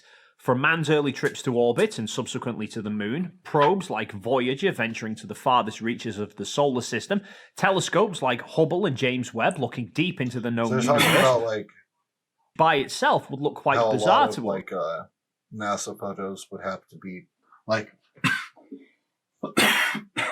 I will say that he obviously didn't know about the root of this, or I think the video would have been completely different, you know, because he's talking about the ways like NASA might Photoshop a photo, like why, like a lot of photos would have to be Photoshopped even if they're completely real, you know, which obviously doesn't apply to a guy who's saying that he's like literally drawing the clouds. Yeah. But it does apply to like because a lot of people will be like, oh, this has to be Photoshopped because the image has like this archiving in it when I turn up the saturation all the way, or like the exposure all the way, or whatever, the contrast. Yeah. It shows little black boxes. But we could actually go and get the original files, and it doesn't show those if you do that. And it's also like a lot of the time they're like bringing up the like dumbest individual photos to show something. But to speak on that real quick, this is something I can't prove, obviously, but I've seen this happen in real time where people will take a NASA picture, and I've done this. You take a picture from NASA's website, put it in Photoshop, mess with the levels, and you see like a box around the Earth. Yeah. And then people make videos about it. They start talking about it. You go back and do it, and it doesn't do it again. So it's like they saw the videos and they're like, oh shit, and then go back and fix it. Now, again, I can't prove that, obviously, but I've seen that happen in real time where it's what it does that, what, and then people talk about it, and then you go back and try to do it again, and it doesn't do it anymore. Well, also, there are more reasonable explanations than like, oh, someone re-photoshopped it to get rid of it. Because you can't really, that would be like, you'd have to reverse engineer a whole new photo. I think, if anything, Yeah. it would be like, well, let's put up a higher resolution version so these people stop thinking that it's fake, you know? Well, but I'm talking about like, I'm not talking about artifacting around the edge. I'm talking about like, I've seen it where it's a box, like that, clear corners stretching all the way out here. Like it literally looks like they took a picture, pasted it on the black background. I mean, that still doesn't, we could. And then you go back and try to do it again, and it's not like that anymore. But So yeah. to me, that's like, I don't know how I'm supposed to think, oh, there's nothing there. That's not weird. So right here, he explains why it would But be while like, satellites aren't fitted with a video camera that can take an actual people 24 say frames a there's no, like, second full real-time videos of the video, Earth. they are able to take regular images. And then he shows this is it's a video of the Earth made of different frames of like photographs. So it is a complete video of the Earth spinning, but it's different photographs and it's one satellite going around, you know? Like it's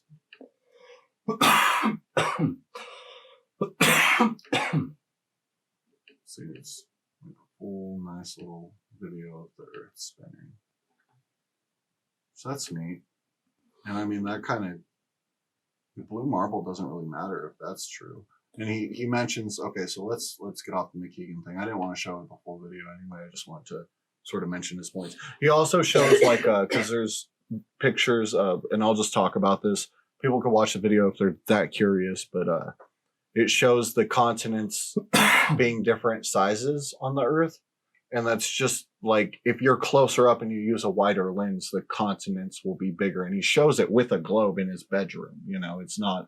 I would like to see that because that Oh, to you me wanna see makes, that? yeah. That's an important one too. Okay, we'll go to that. Because that to, When I that to saw me that, is like, when I saw that, I was like, wow, that's why it's cool because- to have a photographer. Like, it's cool Well, that because, he's a like, photographer. there's that one picture I'm sure that he's talking about where the United States is literally taking up almost the entire globe. Yeah. And it makes no fucking sense. You And- put it next to another picture and it's literally 2 to 3 times. And it's the really size. cool because he literally like recreates it with a So I would like globe in if- his bedroom with 2 different If that cameras. actually checks out perspective wise, I would like to see that because I've always, that makes no sense to me.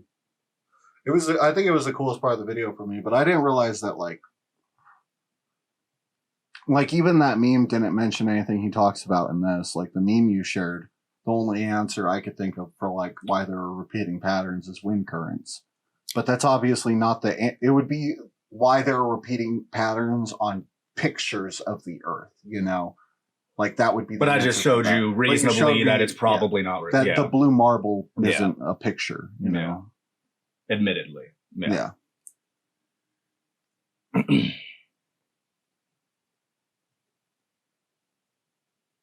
Okay. Yeah. It's the most replayed part too.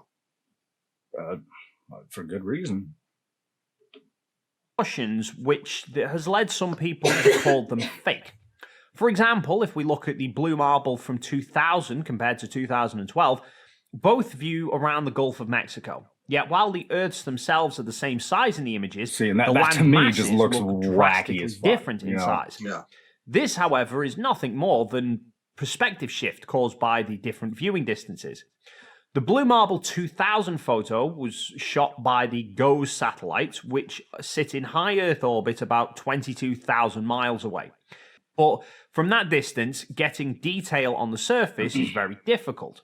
In more recent years, what NASA have started doing in order to see more detail of the surface is to use satellites that are in low Earth orbit, only a few hundred miles high, substantially closer than the GOES satellites, which allows for far more detail to be captured, but being that close limits how much of the surface you can see in a single frame. The 2012 image was captured using the SNPP satellite, which orbits the Earth end-to-end at an altitude of about 500 miles. But he's not saying it's a photograph then. He's saying it's a much composite of a of strips of data then. 7,000-mile wide globe. Right. Now, this Well, can easily here, be he demonstrated shows this. using a model globe. Now, this is 30 centimeters in diameter. He explains what if he we means scale by this up to the composites size of earlier the in Earth, video, and it's just then that a high they altitude take satellite, 22 the same photo with 3 different lenses, and one's a blue lens, red lens, and green lens, or whatever, so they can make composites and create more detailed photos. See, I would have to recheck this. Don't take this Yeah. as an absolute statement, but what I remember, I'm pretty sure NASA is. Maybe this is coming from the Blue Marble thing, but I'm pretty sure they have described that they take strips of data from satellites in orbit. They take strips of data, so it's literally like it'll be Well, that's strip probably here, what strip they here, mean. strip here, and then they piece it together into one Yeah. image, and that's Well, what they mean by composite. And NASA probably has like things where it's like you can look at the whole Earth, you know, and that's probably what they mean by like they need, because why else would you need an image multiple times around the Earth unless you were trying to build something that goes around the Earth, you know? Right, what do you mean by that? Like they're not trying to get a single image; they're trying to get like a model at that point, you know. If you're taking like thousands of pictures are completely around the thing, because they're not putting the back of the Earth on the front, you know. Well, no, but I mean, they're just like, so take this image, so that it takes like a strip here, and then a strip here, and then a strip here, strip here. It's not worrying about the back, or maybe it is, and they just ignore that later on, but they're taking that data, putting it together, and making an image out of it. From my understanding, that's how they claim to do it. Okay, so that that could explain. So he's about to show this, and that explains why it could 1,000 be that miles away close is and the take those equivalent of pieces. about 84 centimeters away, which looks like this. Whereas the SNPP at 500 miles is equal to only 1.9 centimeters, which looks like this. As you can see, when both are over the Gulf of Mexico, even though the Earth appears the same size in diameter in the photo, the apparent sizes of the landmass are radically different. So, in order to create a full view of the Earth from low Earth orbit, it has to Oh, you were create right then. long Yeah. scans that's what I was over talking each about. orbit while the Earth's spinning I just underneath forgot it. about this part. So yeah. each orbit reveals a different part of the Earth. These then all have to be stitched together to create one large canvas, which can then be modeled onto a spherical shape in order to create the appearance of the Earth. Google Street View works on pretty much the same principle. It uses a string of images looking all in different directions that are then stitched together into a flat 360 panorama, but then the Street View viewer that we all look at simply takes that image and projects it like we're inside the middle of a sphere. And we don't call Google Street View fake. Now, many flat earthers have questioned why, with all these modern satellites, do we not have a live video feed streaming of the Earth rotating? Yeah, he talks about Well, that. because obviously it's all a lie and the Earth isn't actually rotating, right? Well, actually, there are a few factors to consider. Firstly, So to for counter starters, that, though, satellites aren't So going if you go back to the still where he has the two images together, where it shows the two pictures, right there. No, the other, the globe image.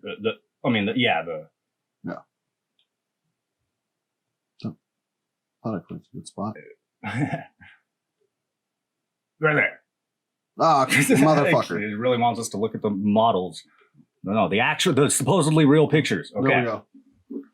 Okay, sure. I can concede that point then, but why then is this all brown? It looks like the entire United States is a desert right here.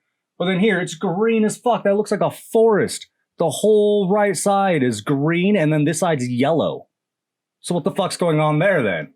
Yeah. Why We can look it up. You know what I mean? Like, again, to me, that doesn't match up. These aren't two images just taking with a different lens. The colors are way different. The ocean is a completely different tint of blue. You can actually see the same like wind current right here. Oh, the apparent. God damn it. Getting so tired of that one. Okay. Oh no. Oh, it's like fused. Oh, that was cool though. All right. What are you talking about? So like right here we see how it's like turning like that, and it's down here turning. I don't know. So that's the same wind current. That looks like a hurricane right there. Oh yeah, that looks like a hurricane, but this is the same wind current that's happening. I don't see anything that looks the same. Really? Yeah, I don't. I mean, honestly, I don't. Everything looks different to me. All the clouds look different. I see similar Because placement, I just guess. this spot right here, But and it's like blown up. yeah, I don't see similar cloud patterns between these two.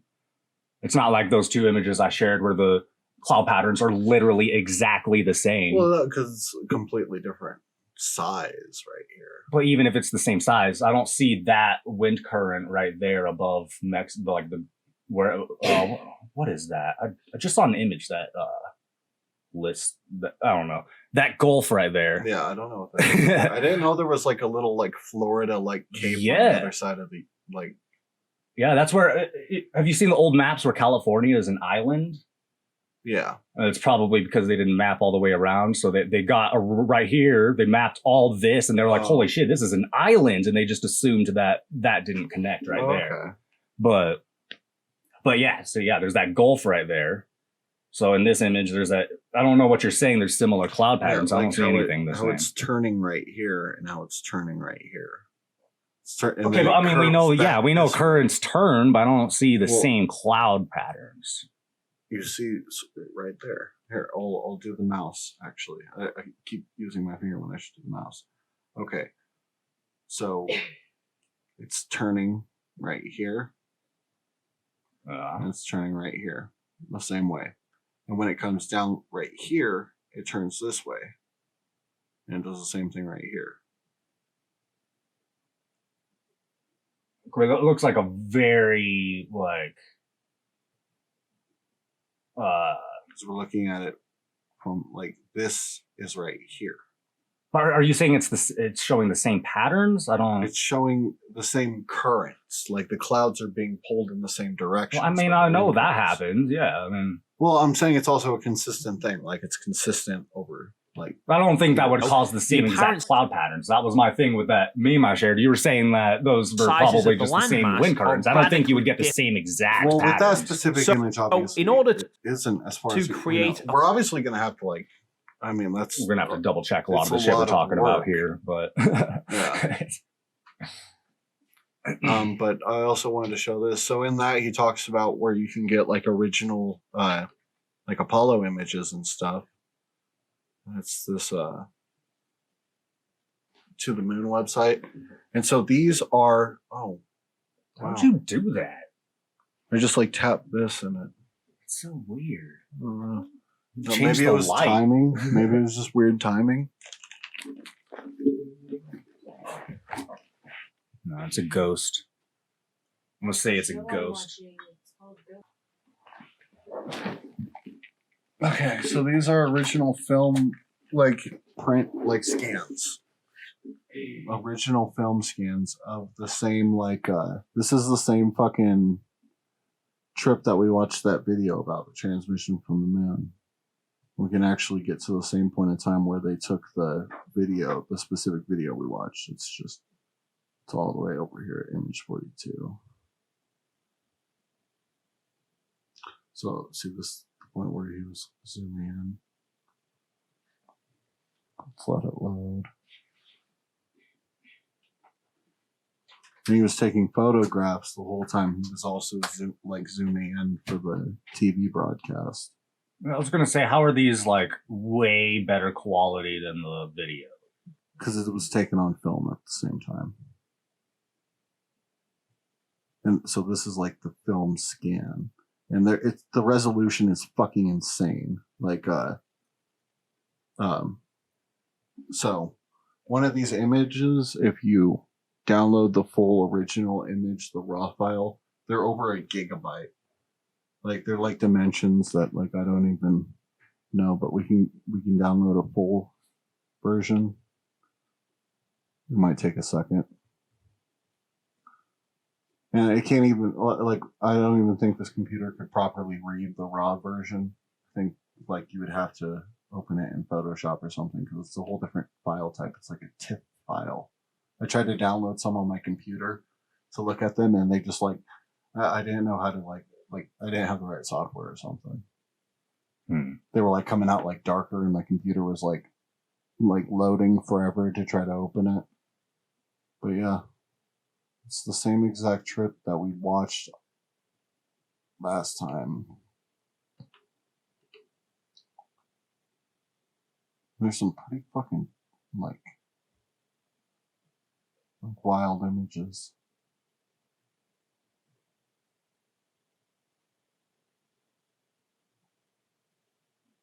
It says it'll take 10 minutes to download. You're downloading it? Oh, shit. Yeah. And if we go back to the website,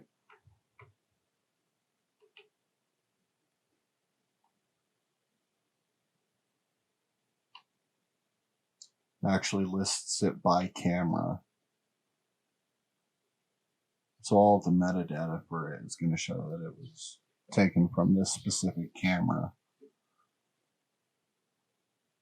And I didn't look at anything but Apollo 11, but I think it's really cool that, I mean, we can look at the broadcast that they had on fucking TV, and then we can also look at the fucking the pictures that they were taking at the same time of like the thing that we had a bad video of, you know? Yeah. Well, and so, it like, is, that's a good reference. It is interesting because, like, and I will say this: the moon landing is something I never like really researched because for most people, there's a certain order that you go into these conspiracies, and I kind of did it backwards.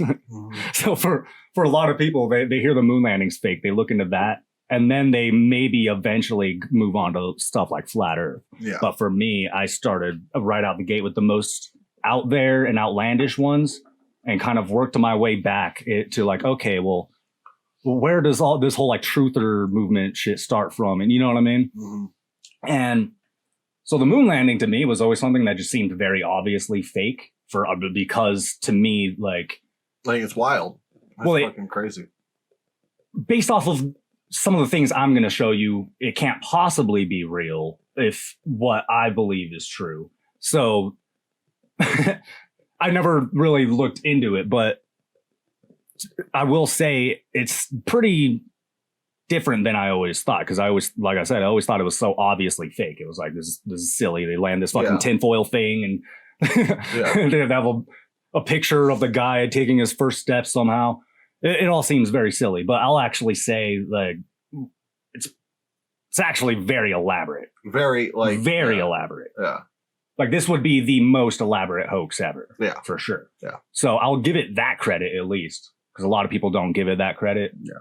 It would be so hard to like the photography aspect would be so hard to fake that they would have to like have just as skilled like digital like design engineers as they do like actual like physical engineers. But they only hire the physical engineers. Like there's a hiring disparity between the people that they would have to hire. I mean, if there's like a whole black budget arm of NASA that nobody knows about, that's obviously something we can't even speak on. Yeah, that's just a hypothetical that I'm throwing out there. I think their budget is wild. Yeah, their budget is wild, and I think that I'll say this: if the whole flat Earth shit is bullshit, I think it must be a psyop then. Because why has nobody come forward and proven it wrong? It should be very, very easy. Mm-hmm. Why has no scientist or even somebody like came forward with some of the things you're showing me right now? Why haven't I never seen a debunker do this? It seems like a psyop if it's not true. Yeah. And if that's the case, then I would have to wonder what NASA's actually doing, because there are conspiracies about like there's this whole like black budget space program You know what I mean? They're actually going to space, but they're not telling us what they're doing. They have like this whole like Yeah. arm, like militarized space shit going on.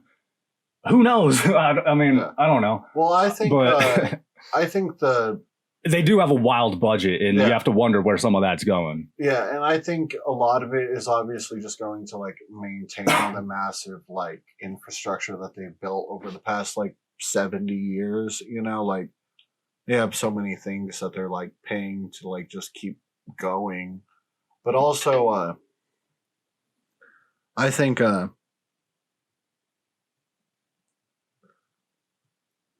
that they probably have a lot of other work they've done since then that's less like more engineering and less like spacey that we just don't know about. Because one thing I learned about NASA like in recent like years is like they work with engineering corps, like I was talking about earlier. Like they're like and they do a lot of like outreach to engineers. Like it's like a big thing between like being a NASA person is like you could probably find like Yeah, I mean, it's like half of them are space nerds and the other half Yeah. are engineer nerds, right? Like, yeah.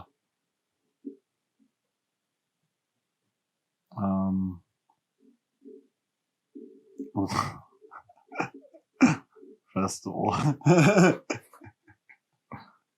USA Science and Engineering Festival.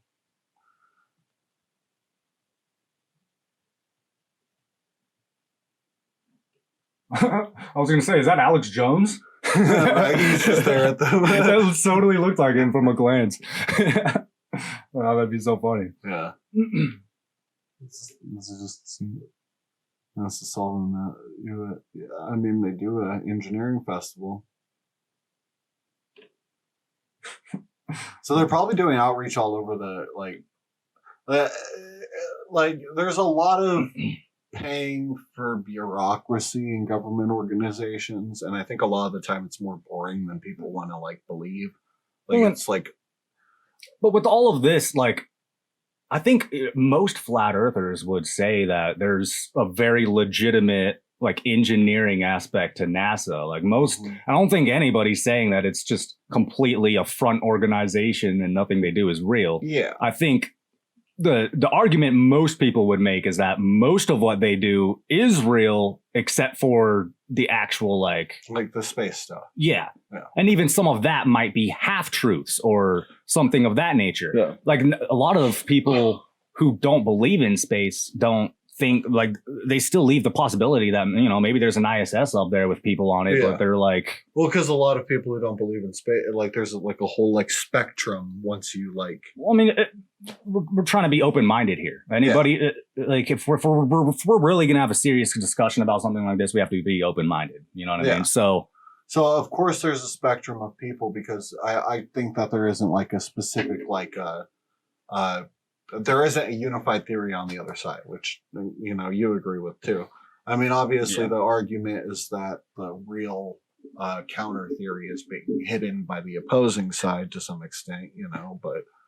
But I think it's like I think it's generally more boring than people want to accept in that department. Like I think it's like well, I think a lot, yeah. I mean, most of the people who work at NASA are working on computers or they're. and NASA's budget was at its highest during the moon stuff, you know. So like, and then we like cut it the fuck down afterwards. Like I think that's probably the most spectacular thing NASA's ever done. They provably did it. They did a lot of like work during that time, but since then, maybe they have sort of just been like a waste of fucking money, and a waste of money in the sense that like having an extra arm of the government that doesn't do much besides like community outreach that you could probably do through more effective programs, you know, like, or like yeah, I mean, I'm sure like there's probably. Well, it seems like eventually NASA is going to be replaced with like private space organizations like SpaceX and stuff like that. It kind of seems like the direction they're going with the whole space thing. You know, I don't know about that for sure, but it kind of seems like that. People are starting to lean more towards SpaceX and stuff like that than NASA these days. Well, and I don't know. It's not only that, but NASA has given like in the next like 8 years, most of their moon budget is going to go to Blue Origin, and most of their Mars budget is going to go to SpaceX. And unfortunately, NASA is going to have like less of a hand in doing anything, and it's going to be more of a fucking waste of money because it's going to be going towards private companies that are shells of real operations. You know, like they're fucking, especially like Elon Musk. That motherfucker's all duct tape and fucking, and he would be the guy to send a fucking lunar rover made out of aluminum to the moon. You know, like Yeah. And I'm glad you can at least be critical of people involved with these things, because a lot of people are so, these are the people that I'm so frustrated with, you know, and I want to be clear. It's not people like you who believe this stuff, but actually look into it. Yeah. It's people who like, they worship Elon Musk just because he's the head of SpaceX. yeah. Oh, that And they shit ignore the fact that he's obviously a horrible human being in every possible way. shit And that he drives. literally said people are going to die trying to send them to Mars, but hey, at least it's not him, right? Like, you know what I mean? Like, fuck that dude. Yeah, he's a piece of shit. And I mean, the fact that they've both admitted that their direct goals in this would be to move like their factories to these basically unregulated wastelands and put people there, they should be put in prison for conspiring to commit crimes. That is a crime, sir. Yeah. You're not allowed to take people and put them into fucking space. Don't do that. And even if they consented to it, first Yeah. of all, I think generally there's a very serious informed consent issue Yeah. with this, because most people don't understand the repercussions. Like, Elon Musk understands because, like I said, he said people are going to fucking die. Yeah. So he knows, he understands how serious this is. Most people don't understand. Like, Yeah. you hear people say all the time, I'd go. I want to go to Mars. I'll be one of the first ones to sign up. Yeah. Okay, good luck. Which means you won't be one of the people Yeah, to make it. that to means you'll Mars, be one of the people unfortunately. that die. You'll be the statistic that helps other Yeah. people later on get there, maybe. Yeah. Maybe. You might die for no reason. It might be like so many people die that they're like, okay, we need to stop this. You're gonna become a fucking a space slave if you go and Yeah, survive. even if you do survive and you make it there, You're gonna yeah, become what do a you think is going to slave. happen? What, you're going to get to just sit around at Mars watching TV? No, Yeah. you're going to have to work your fucking ass off the rest of your life And to nobody's maybe gonna- build an environment that other people can survive in later on. Yeah, and if Elon Musk owns the fucking, it's gonna be mining towns all over again, except in space where like there's no fucking any restrictions on the company at all. You know, like they could literally just murder you and shoot you into fucking, well, not even just bury you in a Mars grave. You know, like put you outside. Nobody can step foot outside. Just put you right outside, and then fucking your murder is forever hidden. Yeah. It is a terrible idea to put like randos in charge of such a thing, you know? Yeah, it's pretty fucked up. And the fact that a lot of people are so brainwashed with this space fantasy and that they can't see that, at least, that's what pisses me off. You know what I mean? And when I say space fantasy, I'm not even implying that it's fake. I'm saying it's a space fantasy. Like, they have this fantasy of going Yeah. to space. Yeah. You know? Like, No, I totally agree with that. like, it's fucking stupid. Like, you don't understand what that actually entails. Yeah, or the implications of putting these people behind it. Like, Yeah. it's such an awful idea. And I think, like, there's a reason why,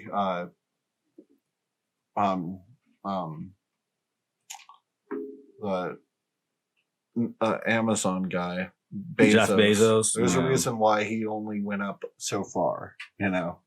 There's a reason why he... 'Cause he knows. Yeah. People like him and Elon Musk are smart enough to know they don't send themselves up into space because they're going to Yeah. fucking die. They know that.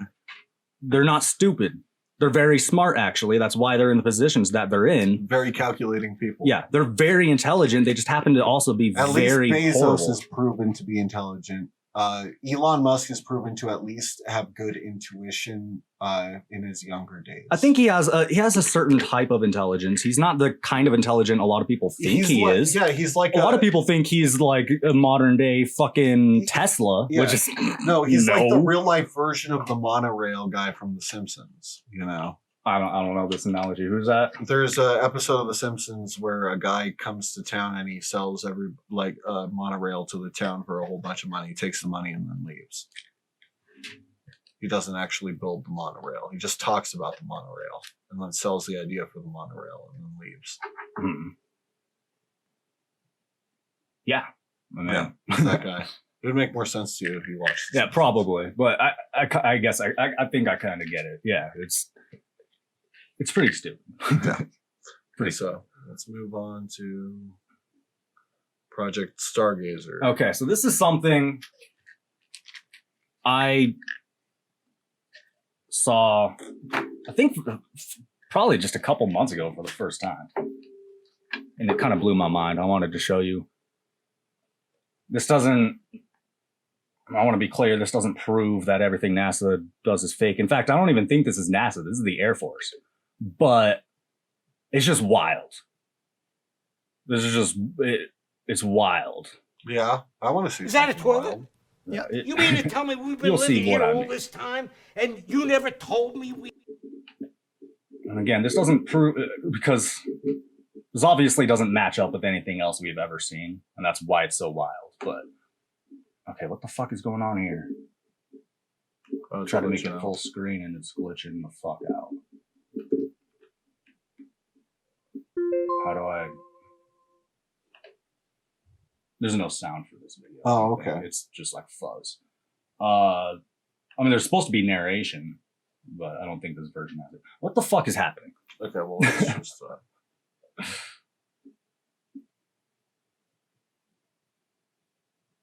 Okay. I guess we don't need to watch it full screen. We'll It's going to try glitch out. Okay, there we go. So yeah, they're sending this weather balloon up. This is Project Stargazer. So they set up a weather balloon with 2 people in it to look at the stars. And this was the British? Or This is the U.S. Americans? Air Force. Okay. 1962. So this is like right after or right before NASA was founded. Or right after. Yeah. See, it's got this like big telescope thing. There's like 2 people in there. Well, that's pretty cool. And they're sending this balloon up. Here's the aeronauts. I don't know. Aeronaut, yeah, that's cool. That's a cool title. I think that's a term. Now watch. This is like the end of the video, but this is the footage. The star shining through the moon and shit. What the fuck? Oh, Now, yeah, like, what is let's that? go back and look at this. Well, that wasn't real footage. Obviously not, but why is that at the end of this? Like, Yeah, what is this video? it looks like it's supposed to look. Here's the telescope thing right here. Like, this is supposed to be. This is, from what I can gather, this is supposed to be real. You're shaking the camera. Sorry, but the context is not there. I tried to look it up and I didn't see anything saying like they put this animation at the end of the video for some reason. So Yeah, but I they just thought this was clearly did. yeah, I mean, they clearly did. but- Yeah. Well, because they're like the constellations are literally drawn in the sky. Yeah, I Like- mean, what the fuck is this cluster of stars right here? It's not a. This isn't a constellation. Like, in the moon is like in the middle of like some, or that looks it's, like the moon during a lunar eclipse. Like, but and then there's like a star right there. That's like the Islam crescent with the star Right. in it. I don't know. yeah, but it's definitely just, not a real image. it's definitely not a real image, and then we can agree on that. But why is that there? Again, I'm not saying this proves anything about anything. I just don't understand why. These are the things that make me ask questions. Yeah. Why? Yeah, that's You know what I mean? Why? That's my only question. I'm not saying this proves anything about. Well, I don't know why I went to another video. I'm not saying this proves anything about anything. I just don't understand why they did that. that's If they were pretty going to put strange. that there, they could have put a real image of what they were showing. Well, maybe they didn't Or have don't a do it at camera all. that could look through the telescope. But that seems dumb too. I mean, there's probably actual Stargazer image. Let's look up. I mean, let's look it up. I Yeah. guess. Yeah. Let's. Because I was Googling. I Googled like Project Stargazer. And is I it was called Project Stargazer? Like, yeah.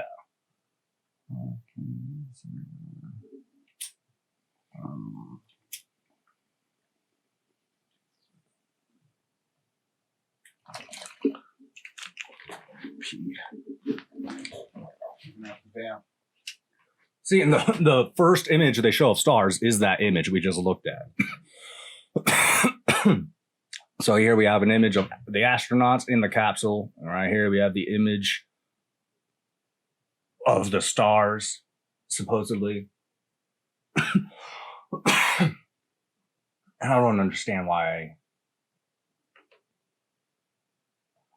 If we go to images, where's the actual images of the stars then? Okay, that's a CGI thing. Like, where is it? There's that image again.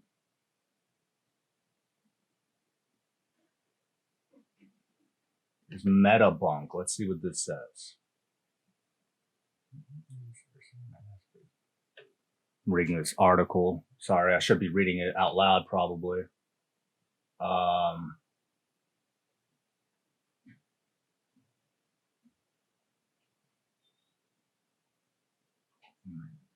What is the clip of the stars in the British Path video? So it was British?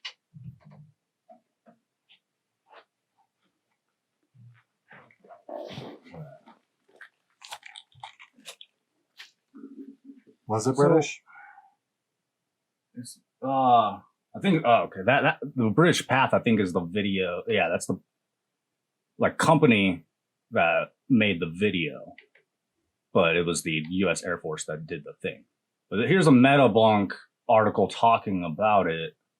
Yeah, if it sticks onto that and won't let you do anything, you just got to rub this really fast, like with your whole hand. That's what Eric had told me. Yeah, there it goes. Weird. Why does it do that? I don't know. In hoping to have better, this is the original conspiracy meme. Oh, sorry. Oh no, you're good. I believe this kind of videos were used in movie theaters, and the media type is cinema newsreel. Okay, so it was a newsreel specifically designed to talk about Project Stargazer, but it being the media, they didn't really give a shit about actually getting footage, and Stargazer was also meant to take photographs. So they wouldn't have videos from Stargazer. Yeah. See, I don't know. Because they're not even directly engaging with it, but if it's yeah. See, it's just one of those things that, like, it's just there and there's no explanation really. So, I mean, there's not really much we can do with this other than ask why. You know what I mean? And that's why it's probably a newsreel, because I've seen newsreels like that they are just like what'll usually happen is it'll show the news thing, and then it'll show like it'll be like Project Stargazer goes off, takes off into the sky. And then it shows like the first video, and then it'll show that, and then it'll show like the next news story. Like there's actually something that I had in one of my videos that's a piece from one of those like old newsreels, and it's like I had to dub over it with my own voice and add music because there was no sound to it either. So if they're saying that it's an old newsreel, then that would explain why they're doing this. It's funny because they're like, I wonder, I don't know how they did the stars in the video, but that's not really what I'm worried about. This person is saying that it might be some sort of black fabric that has poked holes in it, which makes sense, especially back then. That's how they would do it. You know what I mean? If they're going to do like a quick little thing like that, that makes a lot of sense. You just put the camera on the other side of a black fabric, poke some holes in it, and shine a light on like the other side. Exposure. Yeah. Yeah, that's pretty cool. Makes sense. And that's how you get that glow. Because when you watch the video, the glow moves with the camera. So the lighting looks real, but this is obviously not real. Yeah. You know what I mean? But the lighting, it's not like CGI lighting, especially back then. So like... Yeah, it's probably just a newsreel. Because that seems like something the media would do too, is something like lame like that. So people could be like, what? I wanted to see the actual photos, you know, like, because of course someone would say that. Like, but let's look up the photos. But you said, you said you wanted to look up the photos. This is how I got to that article. I was looking at photos. That's like the only image I've seen so far. Look, okay. Well, let's get out of images. So even right there shows the astronauts in the capsule, and then So that image. This is astronomy.com, so they probably have some images. Oh, motherfucker. It's like shake the shit out of your camera to make it Yeah, work. for real. I'm trying not to do. You keep telling me not to shake the camera, and then now I have to. Okay, so it shows it here. It's talking about the flight.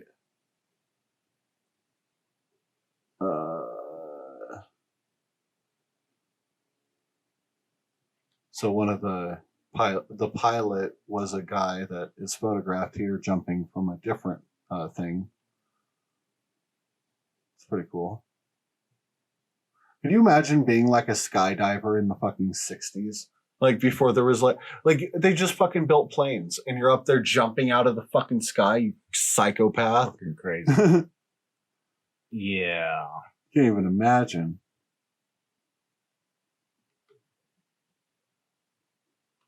Close that. So there's an artist's illustration of something completely unrelated, basically. Yeah. Like, what the fuck? Where's the pictures? I want to see the pictures. And this is the thing. Again, these are the things that make me ask questions. Well, Because it's I'm like, probably there should be images, right? That's just an article though, so I know. But I'm saying if we can't If we find the find a pictures, government that's a little website. weird. Because there should, I mean, that was the whole mission, was to go up there and look at stars for the first time. It was the first time ever looking at stars from space. National Museum photos, Project Stargazer, National Museum of the United States Air Force. It's probably the place to get these photos. Hover, check variations in brightness of star images. To check variations brightness of star images. So they were taking images. That was the whole point. That was the entire point. So there has to be pictures, right? There must be. Looks like we could download it. Let's download it. I want to see this shit. Unless it's like, oh no, it says. Okay, so that's the guys in the capsule. We've seen this. They're looking through the fucking telescope thing. I wonder if they would literally just only have like things to check lumens and a telescope. Say what? Like something that just checked like the light being emitted from the stars and then a telescope, and they were like just like writing it down. It's like that can't be the only thing we see. You know what I mean? Like, it's kind of weird. Yeah. Well, I mean, it could just be that the project didn't involve like actually taking photographs, because it says specifically that they were there to measure the difference in brightness and light in different photographs. So Yeah. the so it sounds like photographs, they're taking images. well, they're Like secondary to the actual measurements that they're looking for, which is the light. So Yeah, but if it's secondary, it still exists then, right? maybe it might not be dead. Or if it doesn't exist, then it's not secondary. It's I mean, just it's not there. filmed from the 60s. Maybe they didn't find it like. Well, I mean, the moon landing stuff is filmed from the 60s. Yeah, but the moon landing was a whole different thing. This is like it's a hot air balloon trip. But yeah, I'm sure Air and Space Museum. The Hubble Space Telescope has provided incredible images and wealth of information, reimagining the universe around us. First highlighted high altitude piloted balloons were 1950s. And then Joe Kinninger's, this is the same guy that we saw jump out of that in that one photo. So this is the photo the Air Force has. That's a photo of the ship. See, like, I just think it's weird. Like, I don't know. I think it's weird that there are no, especially like, okay, Well, in the context of we have like, to read exactly what their intention was. So William White accompanied Kittinger in the gondola and was responsible for making the observations. White was responsible for conducting 3 main experiments at high altitudes to gain a better understanding of how the atmosphere impacts scientific data. One experiment measured the atmospheric impact of turbulence on telescope observations. Turbulence from the atmosphere can cause a loss of focus on ground-based telescopes, and the high-altitude flight allowed this turbulence to be measured A second experiment measured the variation of brightness in stars called scintillation caused by the atmosphere. Scintillation can lead to inaccurate measurements of a star's brightness when measured through ground-based telescopes. The third experiment measured the impact of water vapor in the different layers of the atmosphere on infrared measurements of different stars and planets. So it seems very much like they had a lot of equipment to measure other things rather than actually get photographs. They're getting like raw data up here, you know. I just think it's weird that they wouldn't take photographs then. Why wouldn't that even They should have brought a camera, but I mean, you agree with that at least. Isn't that a little strange? Like, well, I think it it's just a bad call not to take a camera. Yeah. But maybe it was just like it makes sense. Yeah. Like, this is the first time we're going up there to look at the stars. Let's take some pictures. You know what I mean? Like, that just makes sense. I don't know. It's a little weird to me. Well, it said that there were multiple trips in that one description, so maybe there's a different project that went up there to take photos. Well, where are the photos then? I want to see them. You know, like that's what I want to see. I want to see what they saw when they went up there, what they were looking at. I don't want to see pictures of them looking through a telescope. Okay. So they did 4 different trips.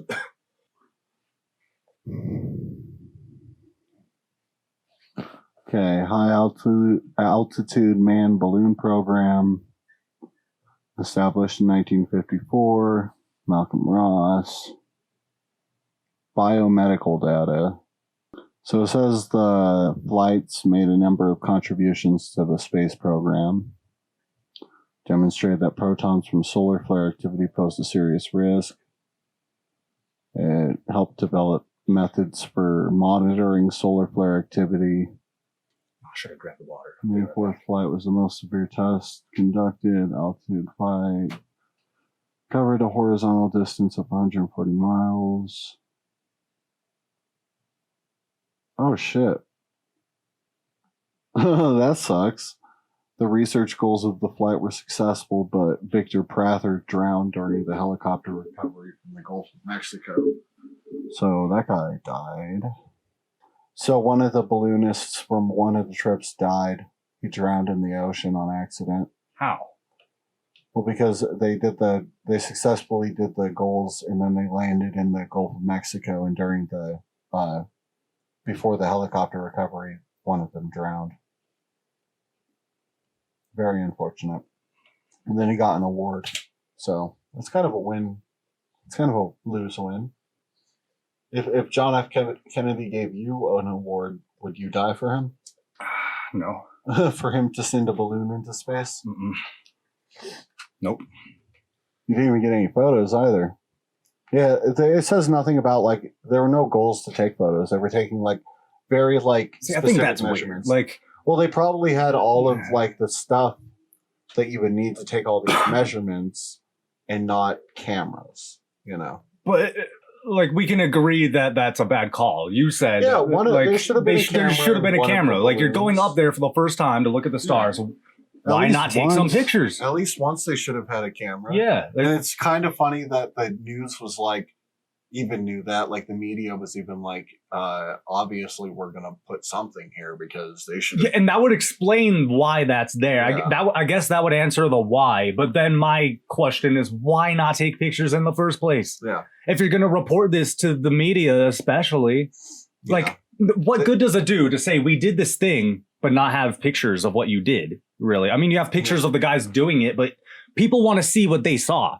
That's the whole point, is they're going up there to look at the stars. You know what I mean? So people want to see that. They're very they were probably very science minded and not very media public mind minded. You know, they weren't thinking like, I think that's a bad call. what would be the best PR decision here? And yeah, I think that probably is a bad call. It's a bad call. You should think about what the people are going to see when you report it, because because you're spending their money on not only are you spending their money, like, this is taxpayers' money spending, like paying for this shit, you know? Yeah. So, and I think that's one of my biggest gripes when people ask questions and people say NASA is not it's not their job to prove to you that they're actually doing what they say they're doing.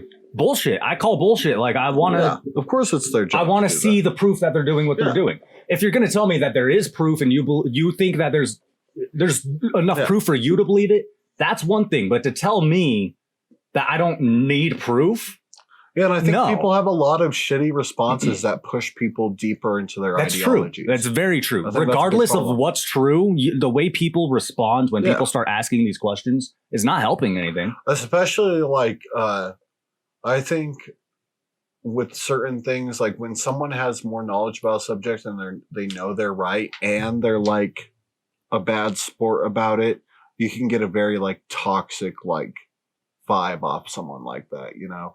That makes it like I would rather hang out with the Joker who might like, sure, he says something highly insensitive every once in a while, but it's not like he's like breathing down my neck ready to fucking to like hit me with I'm a piece of shit, like if I do anything wrong, you know.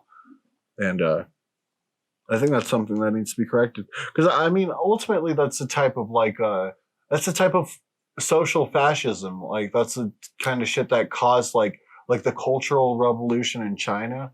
No good. I don't think you should do cultural revolutions and murder the religious people in your society. You know, I don't think that's a good call. Oh, that's kind of a hot take. Yeah. Well, for some communists, it is. That's why I don't call myself a communist. I call myself a socialist, because a lot of people who call themselves communists are cool with an idea. You do like call that. yourself a communist sometimes, though. Well, yeah, because I believe in communism, but they're all the same. I think Marxist. Socially, they're used differently. If you say you're a Marxist-Leninist, you're 99% of the time you're a fascist. Well, I wasn't going to say You're Marxist-Leninist. I don't know anything about Lenin, Or so I can't sit and a speak on that. Marxist. A lot of the time, people will say that. People, but Marxist, people use that to me synonymous Marx- with communist, yeah. which it Marx is. created but- like sociology though. Like he's like Marxism is a lot deeper than yeah, it's like calling. political ideology. It's like there's Hitler, and then there's the guy who came up with that ideology first. Probably, Yeah. I'm assuming. I don't Right. know. Maybe I'm wrong, but Well, yeah, there's Hitler and then there's fascism. Hitler yeah, did I don't know the fascism. origins of fascism, so that's Yeah. why I said maybe. I don't know. Mussolini.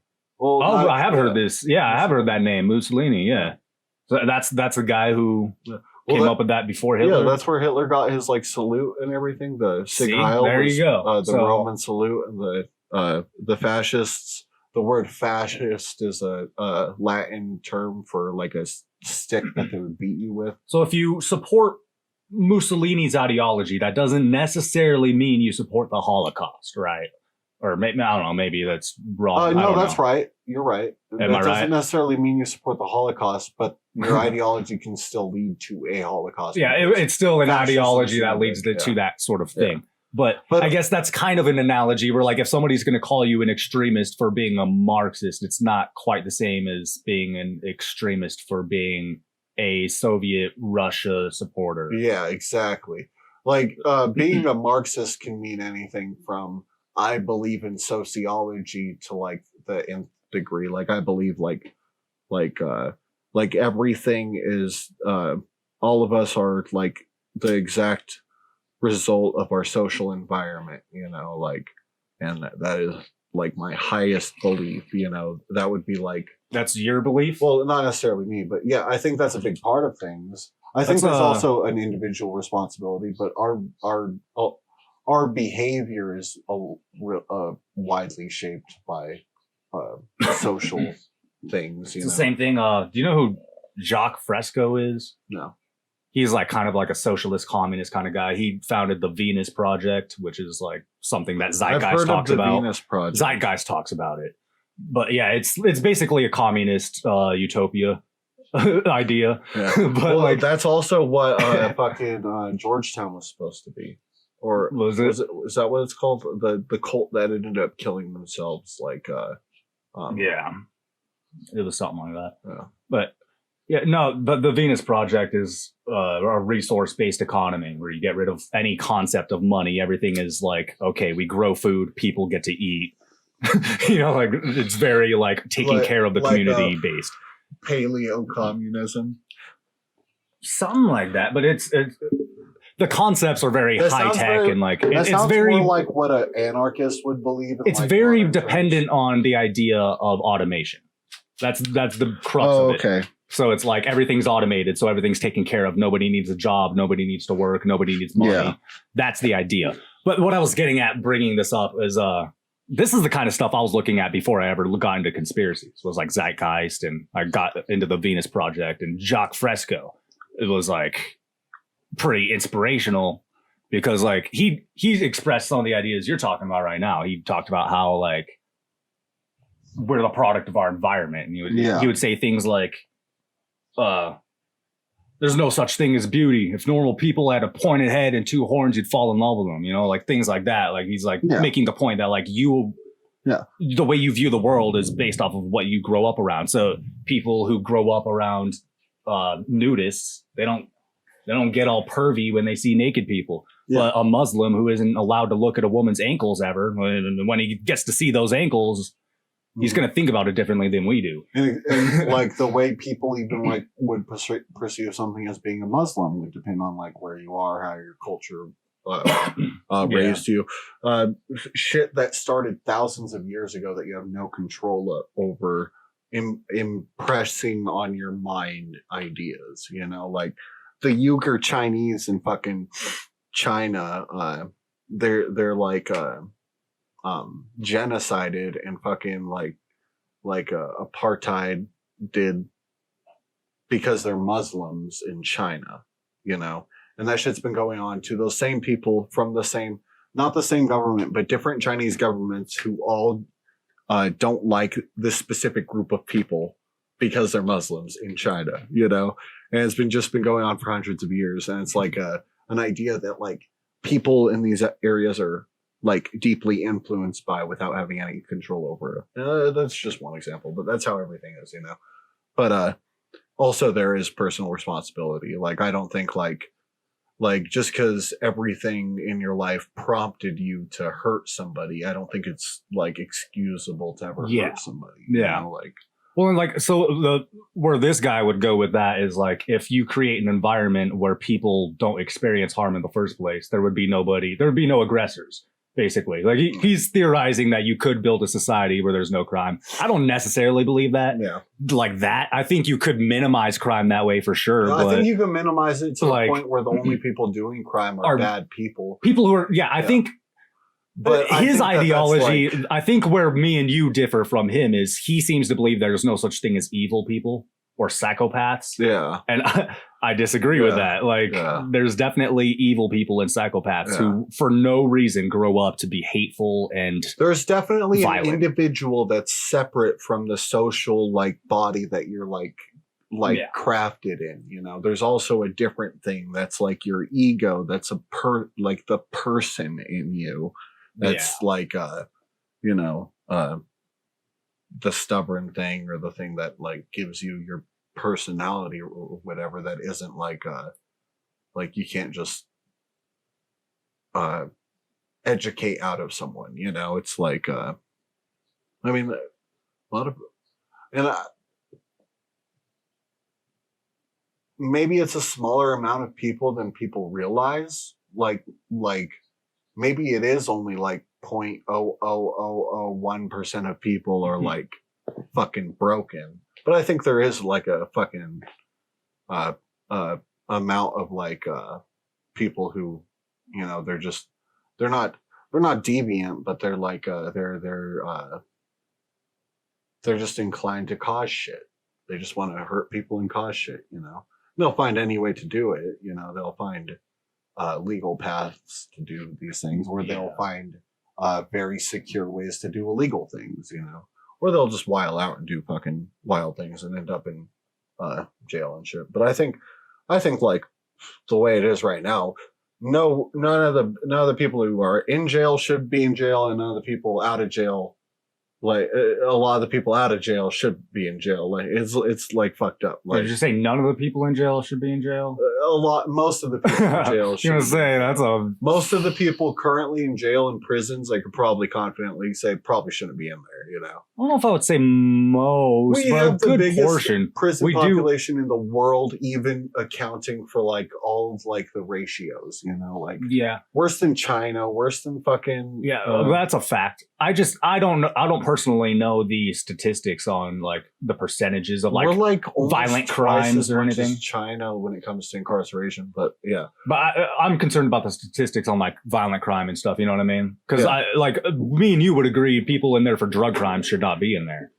yeah. But also violent crimes will be like, they'll be like, I know, like it'll be fucked up shit. It, Like, it it'll- could be like you scratched someone accidentally Yeah. or something. You But- assaulted someone in the process of doing something else that wasn't a like. I get violent that. crime, like something like that.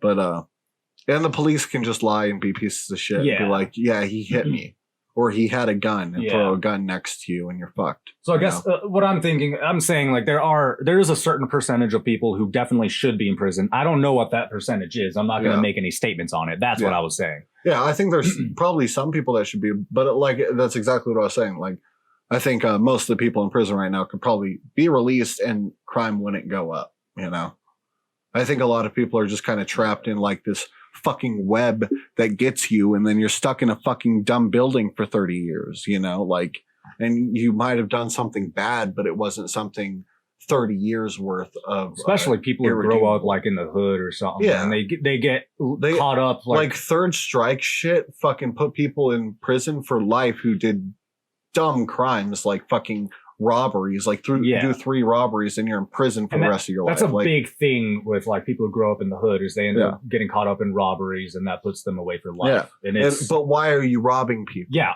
like obviously it's not hard to figure out why people are doing Yeah. robberies. Yeah. It's not It's not a complex usually- question. And- it's not usually just to hurt people. yeah. And In it's fact, funny- usually they try not to hurt people, and then like you see this on TV all the time. Shit goes bad, they accidentally kill somebody, and Yeah. they're like freaking out, like, "Oh fuck," you know what I mean? Yeah. It's not this thing they go in there just to hurt people. You know, Yeah. they're in there And to it's do the robbery. like a lot of places like are very unforgiving about being an accessory when it comes to hurting someone too. Like so like I know this is an extreme, but there was this case in Texas that fucking this dude got like I think like 20 years because a cop was shooting at him and his friend and killed his friend on accident. And there's a law in Texas that if anybody dies or gets hurt while you're committing a felony, you can be charged for that. So he got charged for the death of his friend. And he's serving like a 20-year prison sentence for it. Because the cop killed his friend while him and his friend were trying to escape the cops. Like it's like panic inducing. Yeah. Panic inducing It's hearing fucked up. something like that, Yeah. you know? And a lot of people out can't put themselves in that position and just imagine, well, what if that was me? Yeah. A lot of people don't have that ability. Okay, so there's supposed to be a link. there's no link where you want to put one. Yeah, hold on, let me fix that real quick. Yeah, I completely forgot to put the link. All right.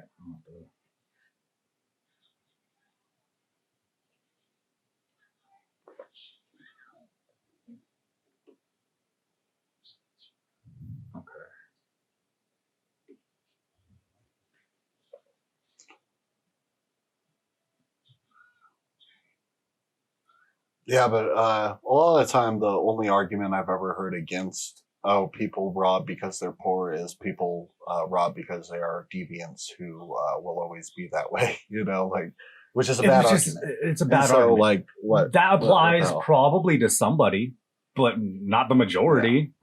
You know, like No way. Not like there's no because then you would have to accept that America's like the most like insanity inducing like fucked up country in the whole world. yeah. Because we just have the most criminals, the most deviants who just go around and fucking people up and have no good reason to do it. We just have 20 times the amount than some places, 50 times the amount than some places. And that's like, what a lot of people think. yeah. Yeah, it's crazy. Like, no, that's obviously not the case. There's something else going on there. Okay, let's so- get back to our space. Yeah, space. we went on a little tangent there, but I think that was a good little break. Yeah. Talk about some stuff we can all agree on, I think. Well, not all of us, but you know. Okay, so this is something I've known about for some years ago. I think this exact video I saw like back in like 2016 or something for the first time. We don't need to watch the whole thing, but You see to the right, this guy's flipping this hat. This hat's actually on another video channel in 3D space. It's virtual I don't know if reality. Dave McKegan talked They're about this, 'cause wearing I know he talked about some of augmented these contact lenses ISS so that they can interact with these 3D things. objects. Now, in this scene, the This. guy on the left in the green shirt, What the he fuck is thinks he doing? he sees an object in 3D space that's being broadcast to him. So he grabs it and he puts it off to the side. It definitely looks like he's looking straight ahead because he's looking at from an one hand to object the other rotating in that front he of him. sees, but we don't But see it. That's what it looks the like. video at least. channel is down that is supposed to show the viewers what we're supposed to see. Yeah, I and guess. so we don't actually get to But- see the object that he is He seeing. also looks like he was just and talking. I would just sum this up as a very terrible, bad, horrible Well, day if you play it on for loop NASA over and doing over live again and feeds. say it looks a different way. Hey, than- Tim, you still there? I mean, even if you watch it in real Can you time, explain to it's- us what this weird. astronaut's going through as he sees I something don't with need his to eyes in 3D listen space, to him, but but it's not I kinda actually do there wanna being hear- broadcast to the public? Does he say What's where going this through is this from? astronaut's mind? what do you mean? Well, it's just it's This from the system is ISS. sending signals to the brain. Interact with these 3D. Like this video, I want to see the broadcast because it looks like he's talking. objects. Now, in this scene, the guy Well, on they're the doing left like in an the green interview, I'm shirt, assuming, he probably. thinks he sees an object They in do a 3D lot of space that's being interviews and they, broadcast So to what him. if his So he gesture that he's making is literally exactly about what he's saying and this motherfucker's muting it? How are we going to prove otherwise? Because he's talking over the thing and he shows us. I guess that's a good point. GIF. We should find this video and hear what he's saying. Good point. But so what this guy's talking about for like this first like couple minutes is how what they're doing is they're using augmented reality. And then this right here, this is something, obviously this isn't like, I'm assuming this isn't supposed to be hidden at all. It would be weird if this was supposed to be something that we're not supposed to notice. No, it's probably So- something we're supposed to see. Yeah, so let's but this use this shows that model. they do use augmented And reality let's for sure. enlist the help of a friend. Taxi. So now she's interacting with the object. It appears with like a weird CGI thing. Now she's interacting with it in 3D So what's space. significant about this He's video? going to talk about that. So what that shows in that video for sure, she used augmented reality, right? We can agree on that. Okay, so let's look back at it. Like if There's definitely post editing there. well, it's either post editing or. Well, I don't even think it could be post editing because what is she doing? What is Whoa. she interacting with? She's just interacting with No. nothing, and then Well, they what I'm edited- saying is the light effect is obviously done in well, yeah, that's post editing. But I'm wondering if also the alien was just not done in post, but it was like a cut. So I want to see if there was a cut there.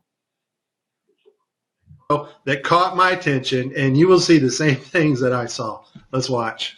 We have to introduce the concept of free fall. So let's use this model of the Earth. And let's enlist the There was help no of a cut. friend. There was definitely not a cut right there. Taxi. And then To she my starts number. interacting with it. See, and shit, like, there's no way that's post So it's editing. Her significant- interacting with it, that is for sure, like, she's interacting with something that she sees, but it Yeah. can't be real because we just saw it appear with a CGI little animation. See, the frustrating thing is that this guy he's going to talk about it, but he isn't going to explain what fucking stream it's from. I agree. I want to know, and Right. so we can, if we don't spend the time to 'Cause do I it would now, like, we can look at. would like the right answer to this. Yeah, me too. because And this I think is- this is a little bit more confusing, honestly. But, Yeah, this is something that I just like literally just. But I know that looks like a kid's show. Well, this is European So- Space Agency. Yeah. She's Well, there's on a piece of fabric behind her that says European Space Agency. Well, but this is I recognize this woman from other videos. I think too. I think like she's done like interviews and stuff that I've seen. But either way, like so she's definitely this. To me, this is augmented reality, and I don't. Obviously, they're not trying to hide that. This isn't some. This isn't some Yeah. like big like. Oh, I just discovered this. But no, yeah, like no. I'm confused but about it too. So what this shows is that they do use that kind of technology. So when you go back to this video of the guy and you see this broadcast to him, it makes a lot so of he grabs sense. it and he puts it If off they're to the using side. augmented reality, he sees something there, but we don't see it because the feed wasn't playing right or something like that. Yeah, but also this So looks like a again, different ship. This looks like a different place. yeah, but the point is, if they're using that technology on the space station or on a space station or whatever, I mean, there's only one and- space station, right? So it has to be the same space Well, station. I'm trying to figure out what it could mean. It like froze up. Okay. He's looking straight ahead because he's looking at the. What it could mean. Because I feel like the full extent of this video would pretty easily cut it out. But I feel like this would be like this is pretty obviously like a segment for kids. Probably. It looks like she's taking this little globe. She's explaining something to children. Probably that's what it seems like. And then this little like stuffed animal appears, and she starts interacting with it. But that's the point, and that's even in this video. He's not saying this is like some big like cover up right here. He's just saying like, okay, here's an example of them actually like openly using that same technology that I'm saying they're using right here. That's what he's saying. And to me, I agree. Like, that's what it looks like they're doing. It looks like, and he even later on in the video, this is circumstantial. He zooms in and it looks like there's like contacts in the dude's eyes or something. It looks like reptilian eyes almost, but it looks like he's wearing some kind of contacts. So like it makes sense to me.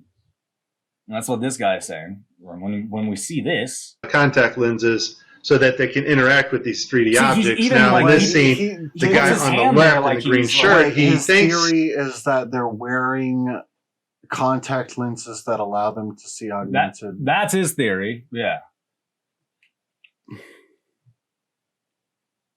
Well, how else are they doing the augmented reality in this skit, in this little part with the lady?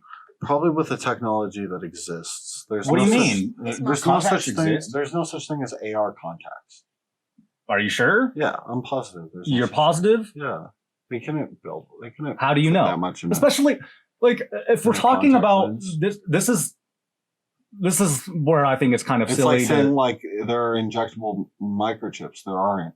Like Okay, but that's they're a just- different kind of conspiracy. What we're saying, okay, if we're saying that this is a conspiracy, that they're faking stuff here, if we're entertaining that idea at all, Well, if they're faking it, then it's just a post-produced fake live streams when they live stream, and it's all post-produced like fake like that's a very staged things, right? Like that's the only thing that would make sense otherwise. what I'm saying is if all of this is faked, then and this goes to this reaches different conspiracies too, where like if it's faked, it would in a lot of cases have to be a technology that the public isn't aware of. So especially with something this big, if we're even entertaining the idea that they're lying to us and they're up there faking shit, well then it's really not wild to think that they'd be using technology we don't know of. Why would they tell us the technology they use? They would obviously be having to do things that are impossible. So No, impossible, that's impossible. by our understanding of technology. Yeah, by your understanding and of technology. that's exactly the point. Is like that's But why. admittedly, the military technology is always like but that's way more advanced than what we know of. The military is like it dwarfs NASA. Like the military budget versus NASA's budget is like we could look it up, but it makes it look like nothing. But that's besides the point. We just agreed that NASA has a pretty insane budget. Yeah, but an insane Just because the military an budget insane is budget way worse. But what I'm saying by insane budget is I mean like an insane budget as in we could have free healthcare instead of NASA, but you could make like you can get like 20 free health cares for the military budget.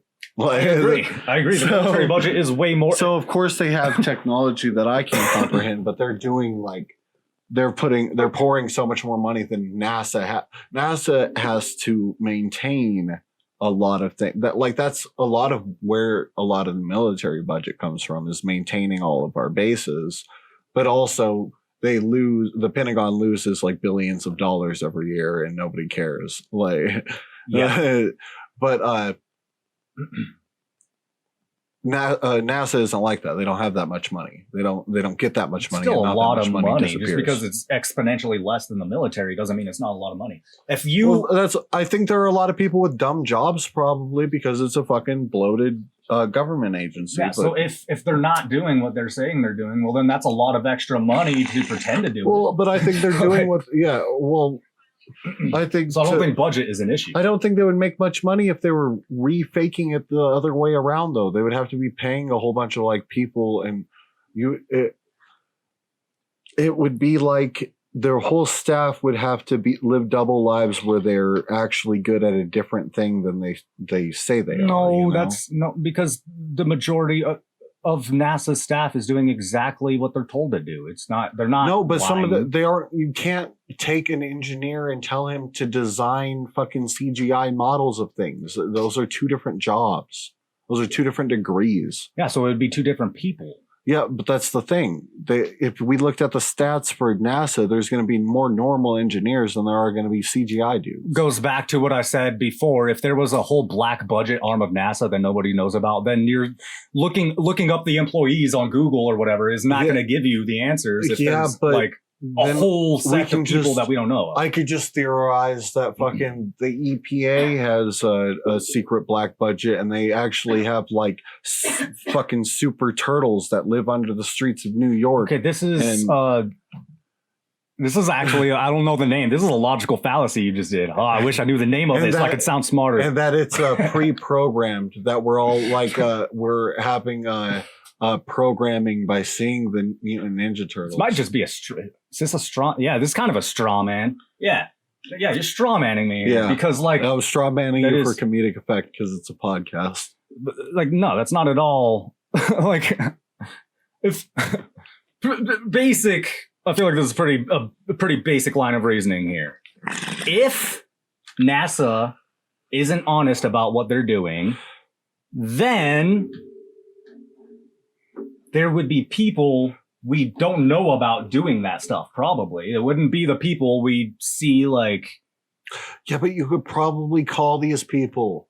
They're doing their jobs. What do you it's mean? a job. Like they're normal people. You're like depersonifying them by What are you saying like talking they're like about? a like. If are we, you saying you could call this woman? What are you saying? Yeah, we could probably get a hold of this woman. Okay, and then what she is- has a YouTube channel, I'm sure. Okay, and then what are we gonna? Then what? We're gonna ask her, "Hey, are you lying or not?" Yeah, and she's gonna say, "No, I'm not lying." And then you're gonna be like, "See?" Yeah. Why do you? So I'm telling you. Why are you going around just distrusting her? So I tell you, somebody robbed this bank, and you're like, "Okay, let's go ask them." We go ask I'm them. sure- They say, "No, I didn't rob the bank." You're like, "See, proof." I'm sure if we asked her how she made this video, she would give us a perfectly reasonable answer. That's my point. Okay, Is and that, like I said, it I is in a understand fantasy that, world. and when I brought this video up, I said this is obviously not supposed to be hidden. But what this shows is that they are using augmented reality technology. She literally No, it doesn't show that. What does it show then? It You think shows was that this- post-edited, or Yeah, what? that it was. Look at the way she interacts with that object. Okay, it appears Model of the Earth. And let's enlist the help CGI of a animation. friend. She grabs it. Look at her I interacting literally with saw it fade into the frame. It just appears there. Yeah. And then she starts So and the it's- way she interacts with it, it looks like any other object that they interact with. She's floating around, she's Well, touching it, and you don't- she grabs it. You see, It like- could have been there the whole time. what are you talking about? There was no cut. That was like, Yeah, but you don't have to cut that. You could cut in that part of the screen and fade it out and bring the bear in that way. What? She could be there and the bear could be floating up there and they could have a partial image of that area and then So what was up with the CGI animation of it appearing? that would be done in post. Why? If it didn't, if it was there the whole time, Well, would they do that? because this appears to be a child's show of some type. But if she's helping them do things to do like special things for a child's show, then that would be a way to do it. This Either is- that or she's miming holding the thing. you And this know? is Those are- ultimately, there's nothing we can really do other than look at the context of these videos and see exactly what they're saying, exactly what's going on, and try to figure out. Because again, when we use this context in mind and look at this other clip of this guy interacting with an object that isn't there, in front of him. Well, But that's what it looks the like. video That's what channel I'm is assuming, 'cause down that's what it looks that like is to me. supposed to 'Cause show that's the what viewers this guy what is portraying it as. well, not even just that. I've seen this video in the other context before. In other videos, I've seen it play with the audio. I don't remember. That's why I'm like, I don't know what they're talking about. But I have seen it in the full context. Like, it's not just because it's. I'm in this 100% confident that, like, literally, it isn't implied that he's holding an object in that video. Like in the full video, I bet if we find it. What it looks like is that he's grabbing something and setting it Yeah, there. but he doesn't. He sees something that we don't see. I'm sure you can take like a few frames out of context of me sitting here the whole time and say I'm doing something else. No, not unless you you're... can get my arm going out of the picture like this and be like, "What is he doing?" Like take like a 3-second frame of my elbow going up. No, but I feel like that's different than doing this.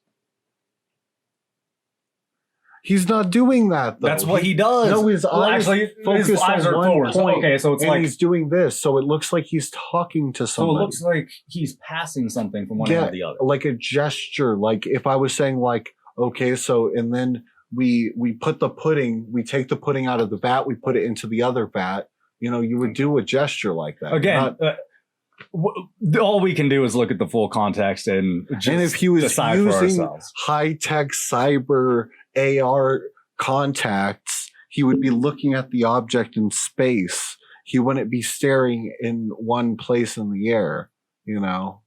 Well, if it just wouldn't work that way. I mean, you still have peripheral vision. You don't need to look directly at something for it to be there in your vision.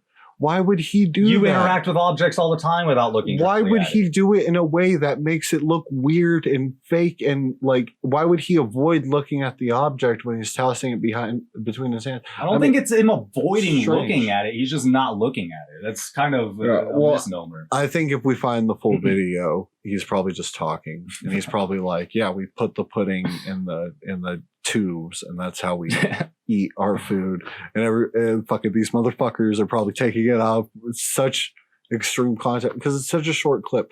And I feel like the shorter the clip with these types of videos, the worse it is a lot of the time. Like that's why I think like that NASA page you showed me is very compelling because it's like, this is from NASA. They're saying that something that's inconsistent with what I believe to be true. The Blue Marble one? Yeah. And so obviously like that's like strange or whatever. Like I don't know. If It goes against what a lot of people think about NASA. Yeah. Well, or at the very least, like this guy, the only explanations other than like some of the blue marbles have literal fake clouds is this guy just isn't media trained and doesn't know how to talk to a camera, and he was just like very badly quoted, you know.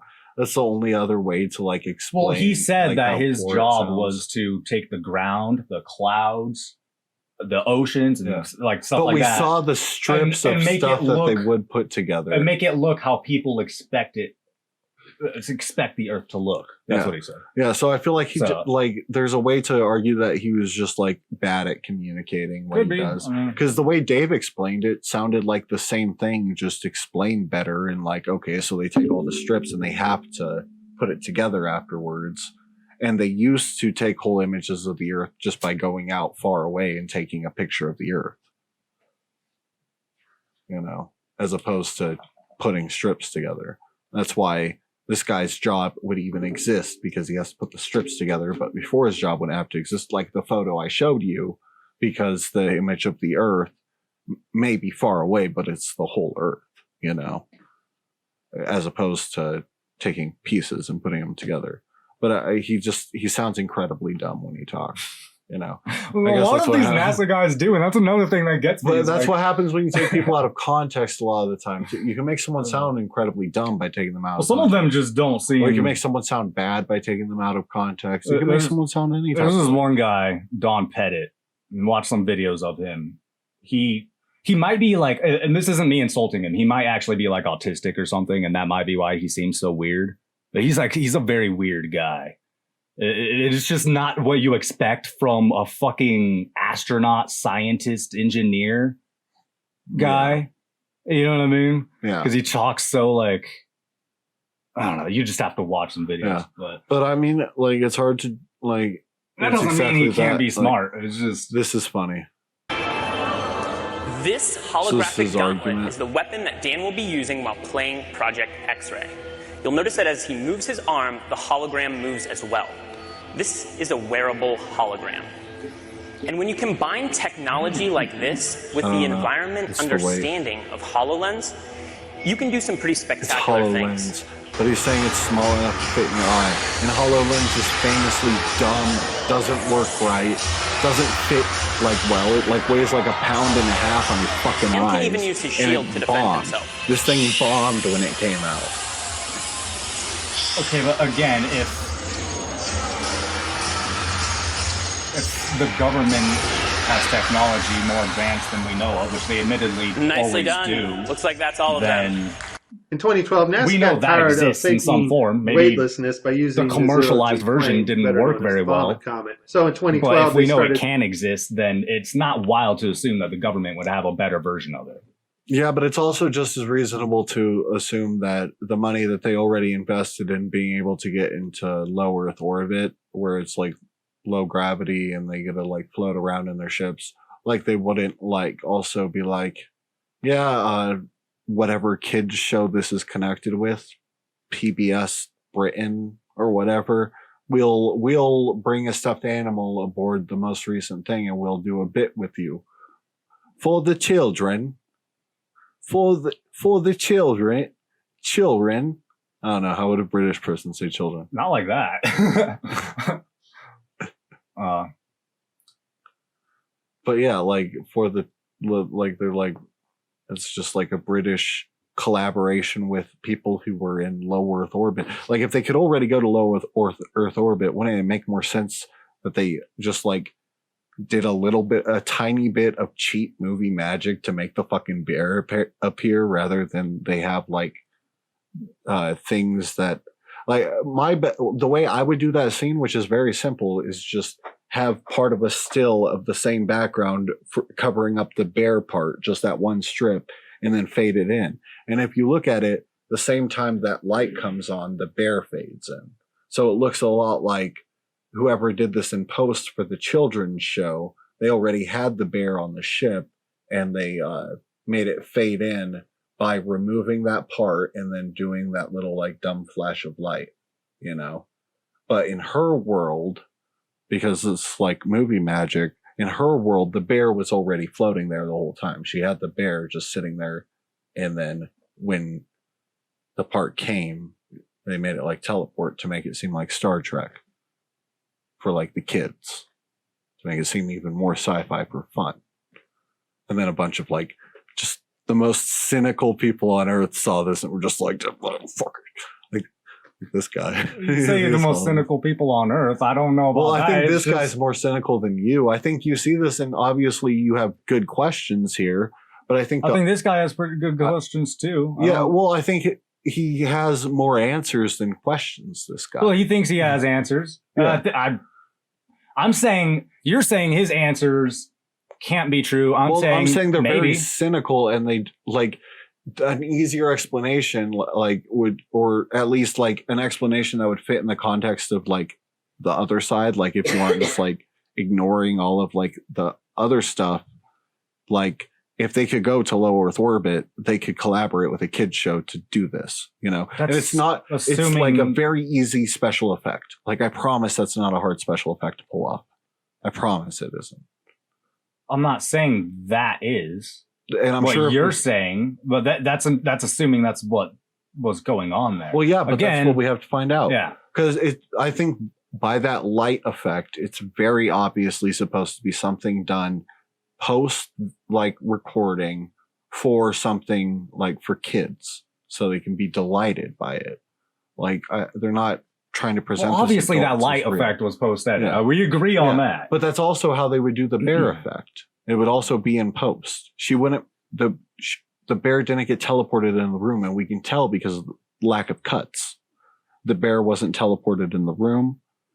What do you mean? And she wasn't. Well, she grabbed the bear. Yeah. Which means that it was real. She was able to hold it. Yeah. So that means that the bear was there the whole time, and it was obscured by a fake, not real, not really there thing that was fade. And we could look back at it. There's a fade. You can see it fade into the frame.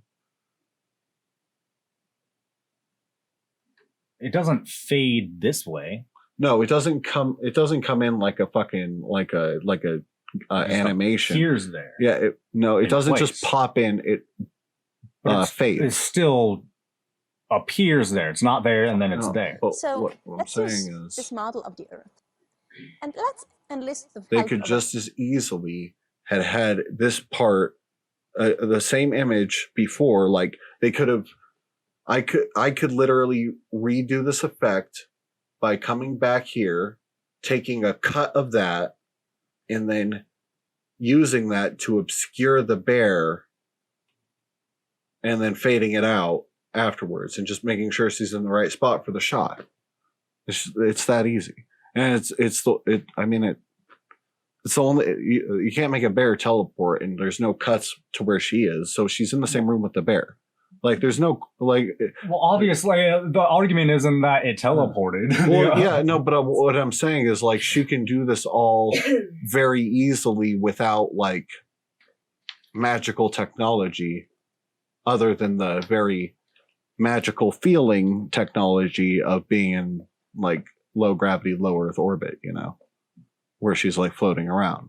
But the bear, I believe the bear was probably in this room.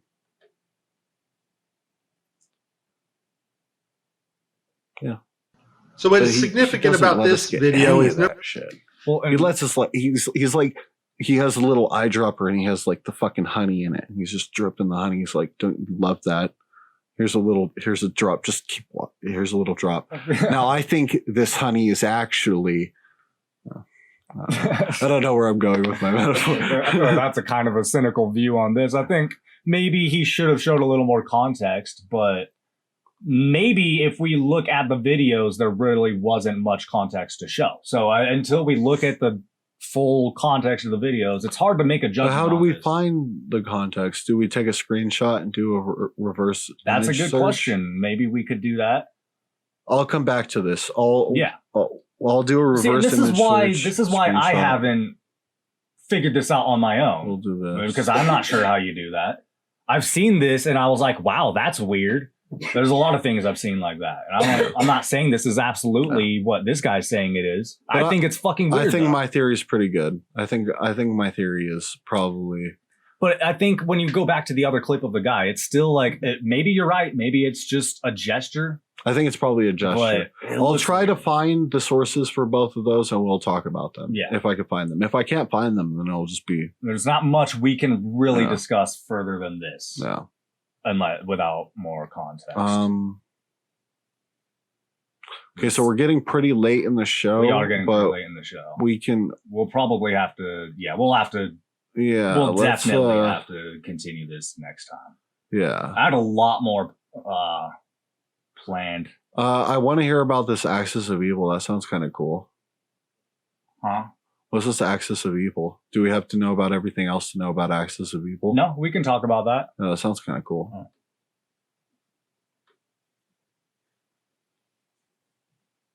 Okay, so the Axis of Evil is so we're familiar with the cosmic microwave background, right? So supposedly this is the leftover radiation from the Big Bang. So we look up at the sky, we see radiation where there are no stars, basically, right? We see radiation everywhere when we look up at the sky. Okay. Yeah. That's the cosmic radio. Well, isn't light radioactive waves? No. Yeah. I know light is. Yeah. It's, I don't know. I don't know exactly what it. But I know, like, physically, it's like radiation. Is that what you mean? Or am I off? Yeah, so it's light. It's the leftover light radiation from the Okay. Big Bang. Okay, cool. So we look up and we see the radiation. Okay, so from the And it's first the place, okay. background of space, basically. It's Okay. like the wall of space where it's expanding from that we can observe. You know what I Okay. mean? Obviously, we're not looking at the actual wall, but what we're seeing is the expansion. So is this like a theoretical thing or something we This can is- observe? I mean, this is NASA's stuff. So this is where this is. I don't believe everything NASA does, but I think they do look at the sky and make observations. Yeah. Obviously, I think that's pretty clear that they do that at least. This is what they're saying, and this is something they don't have an answer for. So we look up at the sky, we see the cosmic radio wave, cosmic microwave background, and what they've realized is that this whole background exists on an axis. There's like, you can see where it's kind of split into hemispheres, right? And that Okay. axis aligns perfectly with the ecliptic. That's the line where the Earth and all the planet, well, not all of them, but the Earth So- orbits the sun. It's almost like there's like it's like there literally is an up and down in Einstein's space. thing, except it's the middle and not the bottom, right? Because didn't he say that like space and time was like on like a sheet type deal, and everything was like Yeah, there was but still it's- like an up and down, but it was that we were on the bottom of it. I don't know. It's hard. Einstein's shit is so like, he even contradicts himself a lot of the time, so it's hard to really understand what he's trying to say. Like a lot of like scientists say, like relativity is like something that most people cannot comprehend. Yeah, like, probably it's hard to talk about. It's in a really hard to podcast. talk about. But from the stuff I know about it, and that's some of the stuff I did have planned, is like the reason he came up with relativity in the first place. But we'll talk about that next time. But what this is it's basically an up and down in space. There's like a northern and southern hemisphere to the entire universe that we observe, and it aligns perfectly with the ecliptic of the Earth. That's where not the equator is, but the axis where the Earth orbits the sun, right? So like this, here's the sun, here's the Earth, and then that spreads out to the entire universe. That's what they've observed. And see here, like they really don't have an answer for it. They're like, well, maybe it's wrong. Like maybe the science is wrong, or the data is wrong. We don't know. Yeah, but this is obviously a very sensational quote. I like it though. I like him being like, the new results are telling us all of our science is wrong. But this is We're at the center of Wikipedia the too. This universe. is something you got to understand: is Wikipedia is never going to go with the sensational like conspiracy. Well, as long side as of it's things. if this guy really said it, then yeah. I mean, but who Wait, is Lawrence Krauss. Lawrence Krauss. Oh, I fucking hate Lawrence Krauss. I'm sure he's a smart guy, but he's such a Well, he cocky seems to agree with bastard. you here. He does, because this is based off of NASA's own data, and it's. He can't argue with it. That's why he agrees with me here, because there's no answer for it. Why is there an up and down in space?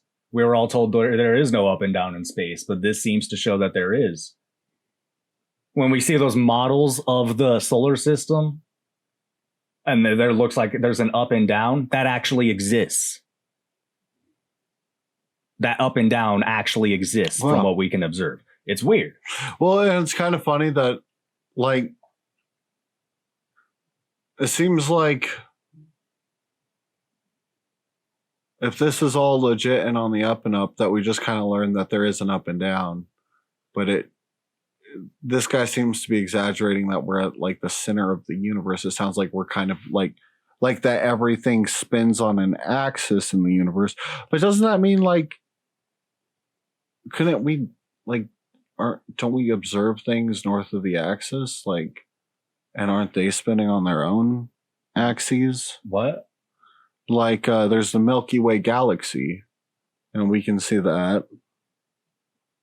And that's not in between us and the, like, Like what I'm saying is like it's spinning on a different axis somewhere, you know. So what's going on there? I don't know what you're saying. There is no different axis, but we observe. I mean, this is Einstein says that either model could be correct because what we observe is the universe turning around us. That's a fact. It's not debatable. That's what we see when we look up at the sky. We see the universe turning around us like a sphere around us. That's what it looks like. Yeah. So because we're turning. Or the universe is turning. That's according to Einstein, that is equally possible. But I mean, he's like a really high-minded like type of guy. But that's another discussion. That's a whole discussion. I feel like Neil deGrasse Tyson would agree with some fucking shit like that. No, Neil deGrasse Tyson. The whole universe could also be perceived as moving around us. No, I could never imagine him saying that. It's too close to what flat earthers say. I think it's a high-minded belief that can mean anything. I mean, it's not like it's like too romantic to really be like a definable phrase, you know. Like I could say that and believe the exact same thing as I believe, just mean it in like a romantic, metaphoric way, you know. That like, you know, another good answer is the whole universe moves around us. We're gonna get through this, buddy. But that's literally what relativity implies. If you believe relativity exists, relativity is like how we don't like feel like motion sickness.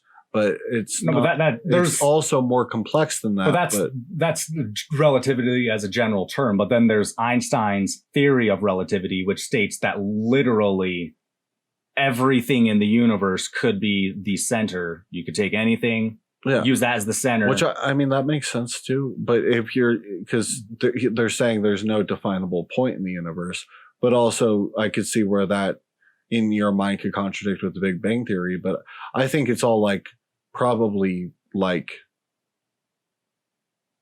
more complex than any of that. And I mean, this whole thing seems like but this contradicts kind of confusing. This seems to contradict relativity. That's the thing with this, is this seems to imply that the Earth is actually the center. I mean, it doesn't though. It does. That's exactly what it implies. Because the entire universe aligns with the Earth. These are unexplained by the Copernican principle and suggest the solar system's alignment is special in relation to the background radiation of the universe. So it doesn't. So it at the very least implies that the solar system is the center of the universe, which is still. Well, it proves that we're aligned with some type of radiation axis that exists permeated throughout the universe. But I'm interested to know like exactly what that means when there's something like the Milky Way, however millions of billions of miles it is up in the sky. Yeah, so these are the observations that, as far as they can see, that's the cosmic microwave background. That's as far as we can see the radiation. It's like a wall surrounding us of radiation. That's what it looks like to us when we look up at the sky. And we look at that shit. Yeah. So what they're observing is that aligns with the axis of the Earth's orbit around the sun, supposedly. Which that's like, I mean, that's cool, but I wonder what that exactly like means, because it doesn't.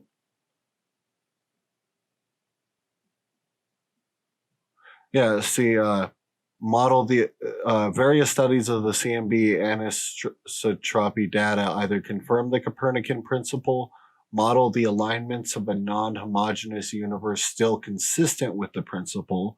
So that's saying like the axis still exists, but it's aligned with the Copernican principle, or attempt to explain them as local phenomena. And that's probably being like, well, the explanation is that we're the center of the universe, you know. But I'm sure the most reasonable explanation is that it's an alignment that exists that doesn't disprove the Copernican principle. Why does of it align going- with the ecliptic of the Earth? Because, like you said, there's all these galaxies and stuff Yeah. on all these different axes. Well, and that's what I'm supposedly. wondering. That's my So biggest question. what we observe is that everything aligns with the ecliptic of the Earth. That is No. a very specific alignment to us. What we know is that our solar system has an eclipse that's aligned, and that and apparently that it's aligned with this axis, but it doesn't even prove that anything else has to be aligned. If something is not aligned and it's still going in an orbit, like around a star or something, then doesn't that mean that we're just unique in the sense that we're aligned with it and other things aren't? You know, like it doesn't really it's like a neat fact. It doesn't.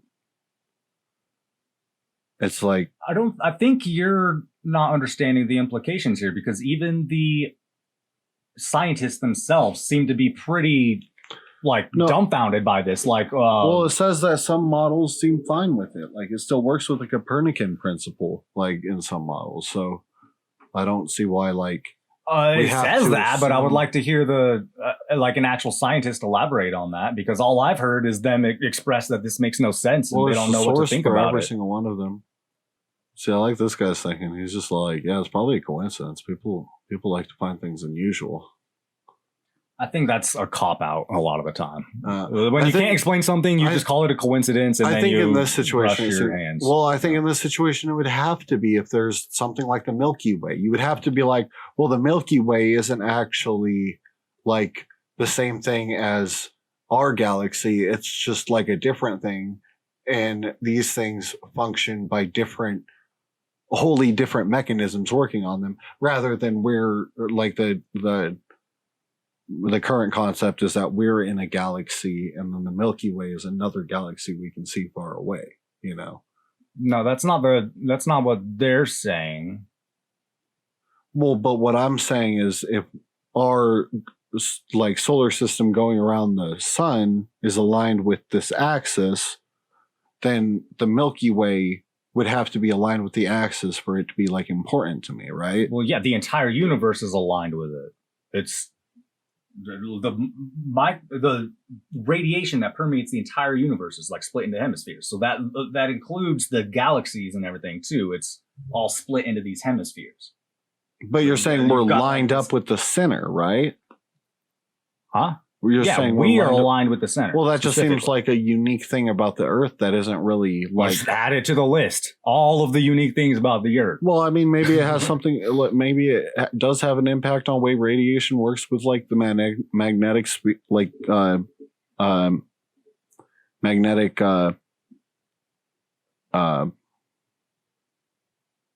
field around the Earth. You know, maybe it does have something to do with why we're such a unique planet. You know. I think because we're. But it doesn't really. It doesn't prove anything other than we're a special planet, and we know that we're a very special planet. No, I mean, you say we know that, but a lot of people try to argue different. They say no, there's got to be billions out there that are exactly the same with people on them and animals and stuff. Hopefully, but that's still the optimistic theory. But so far, we know every planet we know. They say statistically that would be yeah, statistically that's likely, but every planet we know of is a dead wasteland, and we are the only people so far. So but that's other planets in our solar system, and our solar system might not be special. Maybe there is other stuff, but also I don't think this proves anything other than something cool that we'd probably want to learn more about. But I think it's a very good indication that, and this is, the reason this was after the other stuff, I guess maybe we should have just saved it, because it does kind of go back to the other stuff I had listed. When you look at the actual history of how they came up with these theories, this is what I was trying to, when I told you that the whole cosmology was reverse engineered, I'm not joking. Every single detail about it was reverse engineered from the very beginning. Yeah, but and when you see something like this, and then it contradicts that cosmology. To me, that's a very good indication. Like, yeah, well, maybe because you were wrong the entire time. Contradict anything if there are people smarter than us that know more about this that are still That's arguing. an appeal to authority to say that they're smarter than us, so we don't understand it. That may be true. It's not. But an appeal to authority. That is an appeal to authority. No, it isn't an appeal to. When we're talking about physics, you ask the physicist. That's not an appeal to authority. An appeal to authority is being like, well, I asked my dad, and my dad knows because he's my dad. That's an appeal to authority. Like if if you ask your dad about fathering things and your dad tells you that, then that's an informed opinion from somebody. But that wouldn't be an appeal to authority. But an appeal to authority has to be like arbitrary. Like to say mumps is bad for you. Well, why do you believe that? Well, my source is my doctor. Well, that's an appeal to authority because he's an authority figure. That's not how that actually works. But if I'm saying this doesn't make sense, you'd be like, your argument is, well, it doesn't make sense, but somebody smarter than us probably understands it, so therefore it makes sense to somebody. You see, I'm not. Is that? That's not what I'm saying. Well, then what are you saying? What I'm saying is these people who are scientists who have degrees and are more familiar with this are arguing over it, and there are people arguing for they have models that show that it could be fit within the current models, and then it's just like a quirk of the universe. So like if that's like the case, then us arguing over this, we're gonna need like more substance than you bringing this up and me having to respond to it. I mean, this is obviously something that even experts whom I rely on for expert opinion about the subject argue about. So I would like to know who the experts are and which ones disagree. Well, I misunderstood what you were saying then, because that's basically what I'm saying is that this is actually a big deal to the experts. Yeah. And that's why I brought it up. Yeah. Because it actually is a big deal. But I would like to see who is this guy saying it destroys the whole cosmology versus like who are the guys saying that it doesn't? How many are on each side and what evidence do they have to support it? Because that's how you because this is a trick that was pulled with a lot of like vaccine misinformation is that they would get like one guy who used to be a really fucking high ranking physician at a medical pharmaceutical company who worked with vaccines, and suddenly he's like the fucking expert opinion on the thing, but he's one guy saying it out of a crowd of people saying the opposite, you know. And the thing is, but this one does seem like it has like more arguments behind it. Wikipedia, I'm not one of the people that shit on Wikipedia. It has all these sources here. Yeah, I mean, Wikipedia is actually usually a good source. Yeah, that's why I linked Wikipedia. Yeah, we're almost 3 hours into this. We're going to have to wrap this up. So we're going to play our smoking game. I don't know if we have time, honestly. Oh. Yeah. Okay.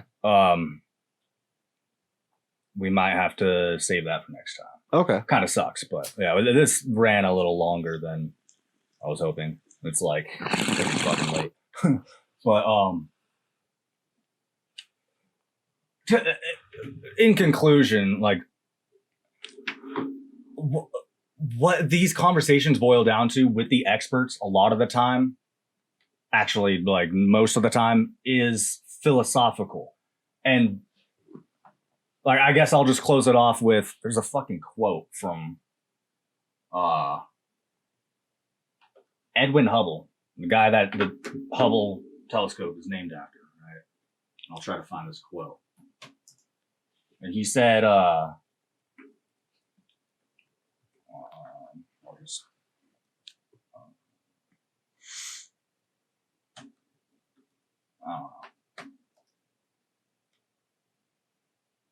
misquoting Hubble. We'll have to look at that. Okay. We'll look at this. I guess people misquote it all the time. Maybe that's what I'm doing here.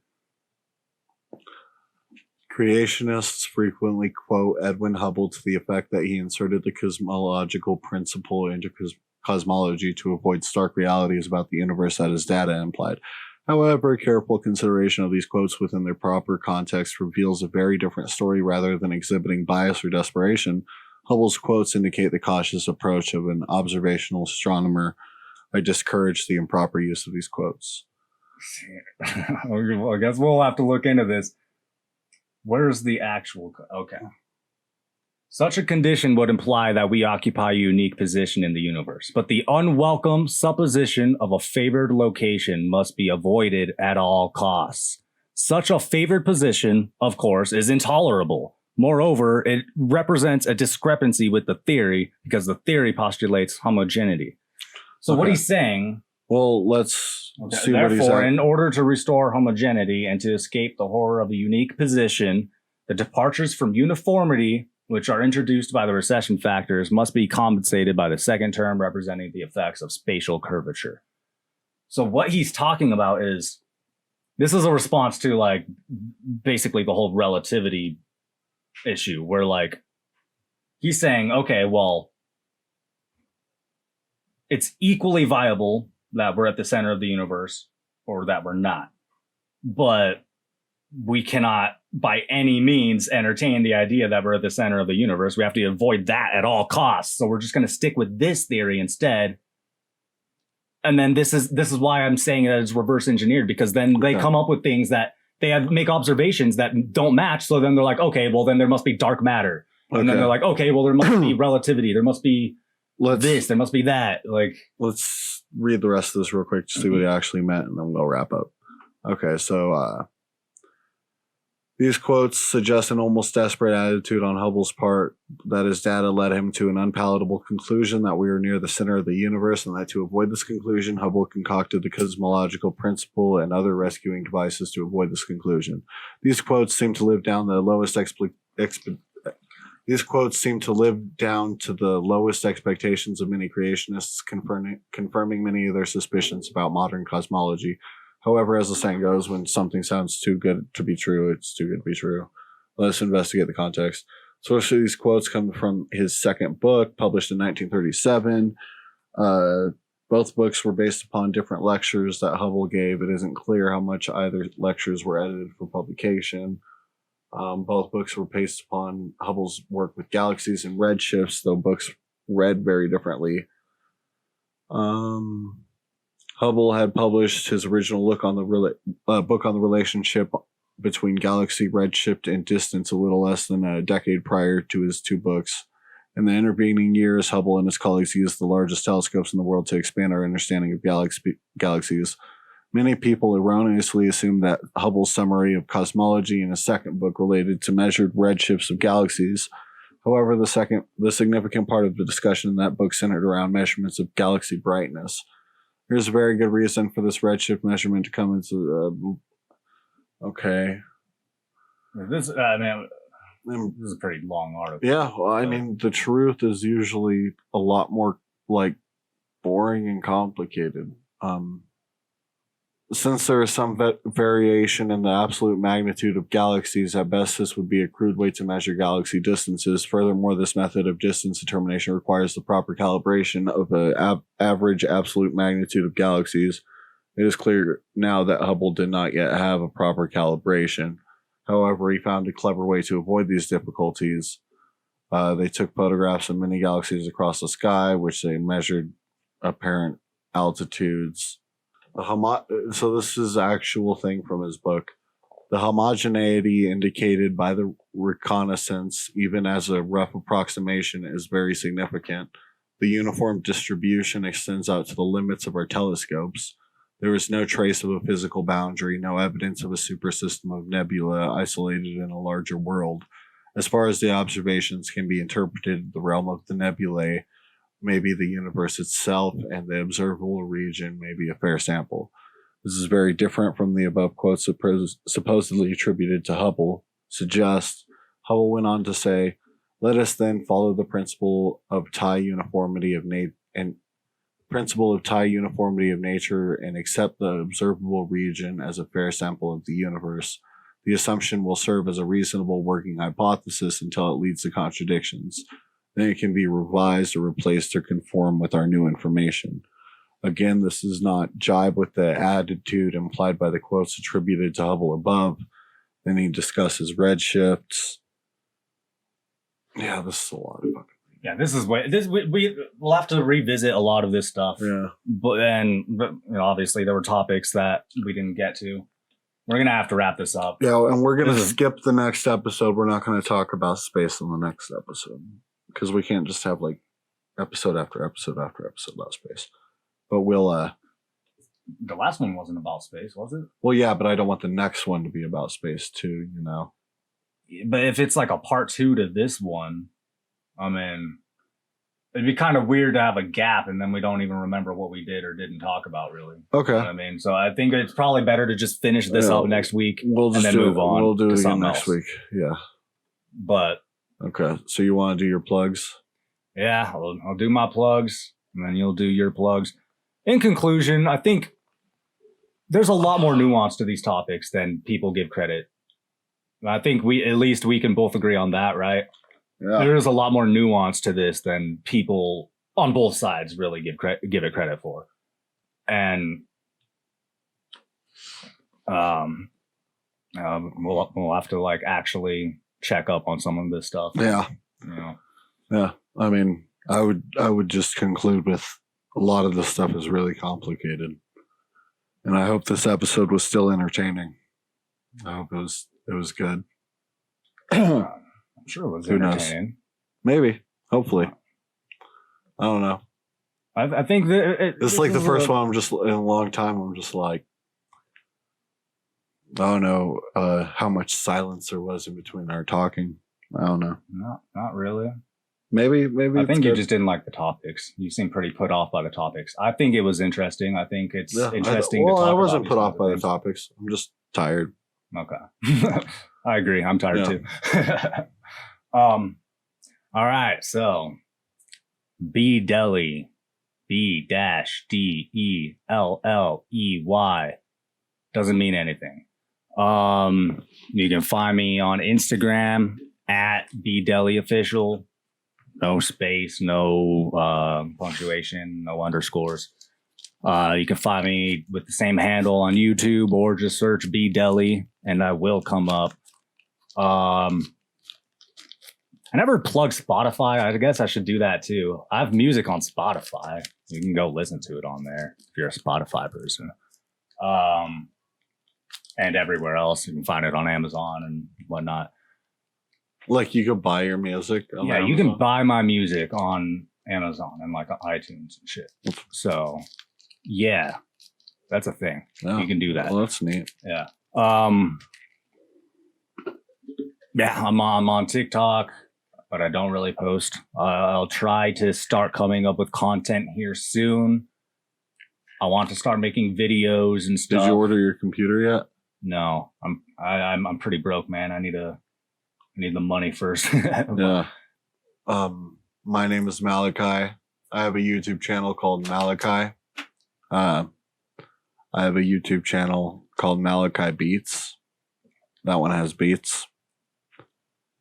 And that's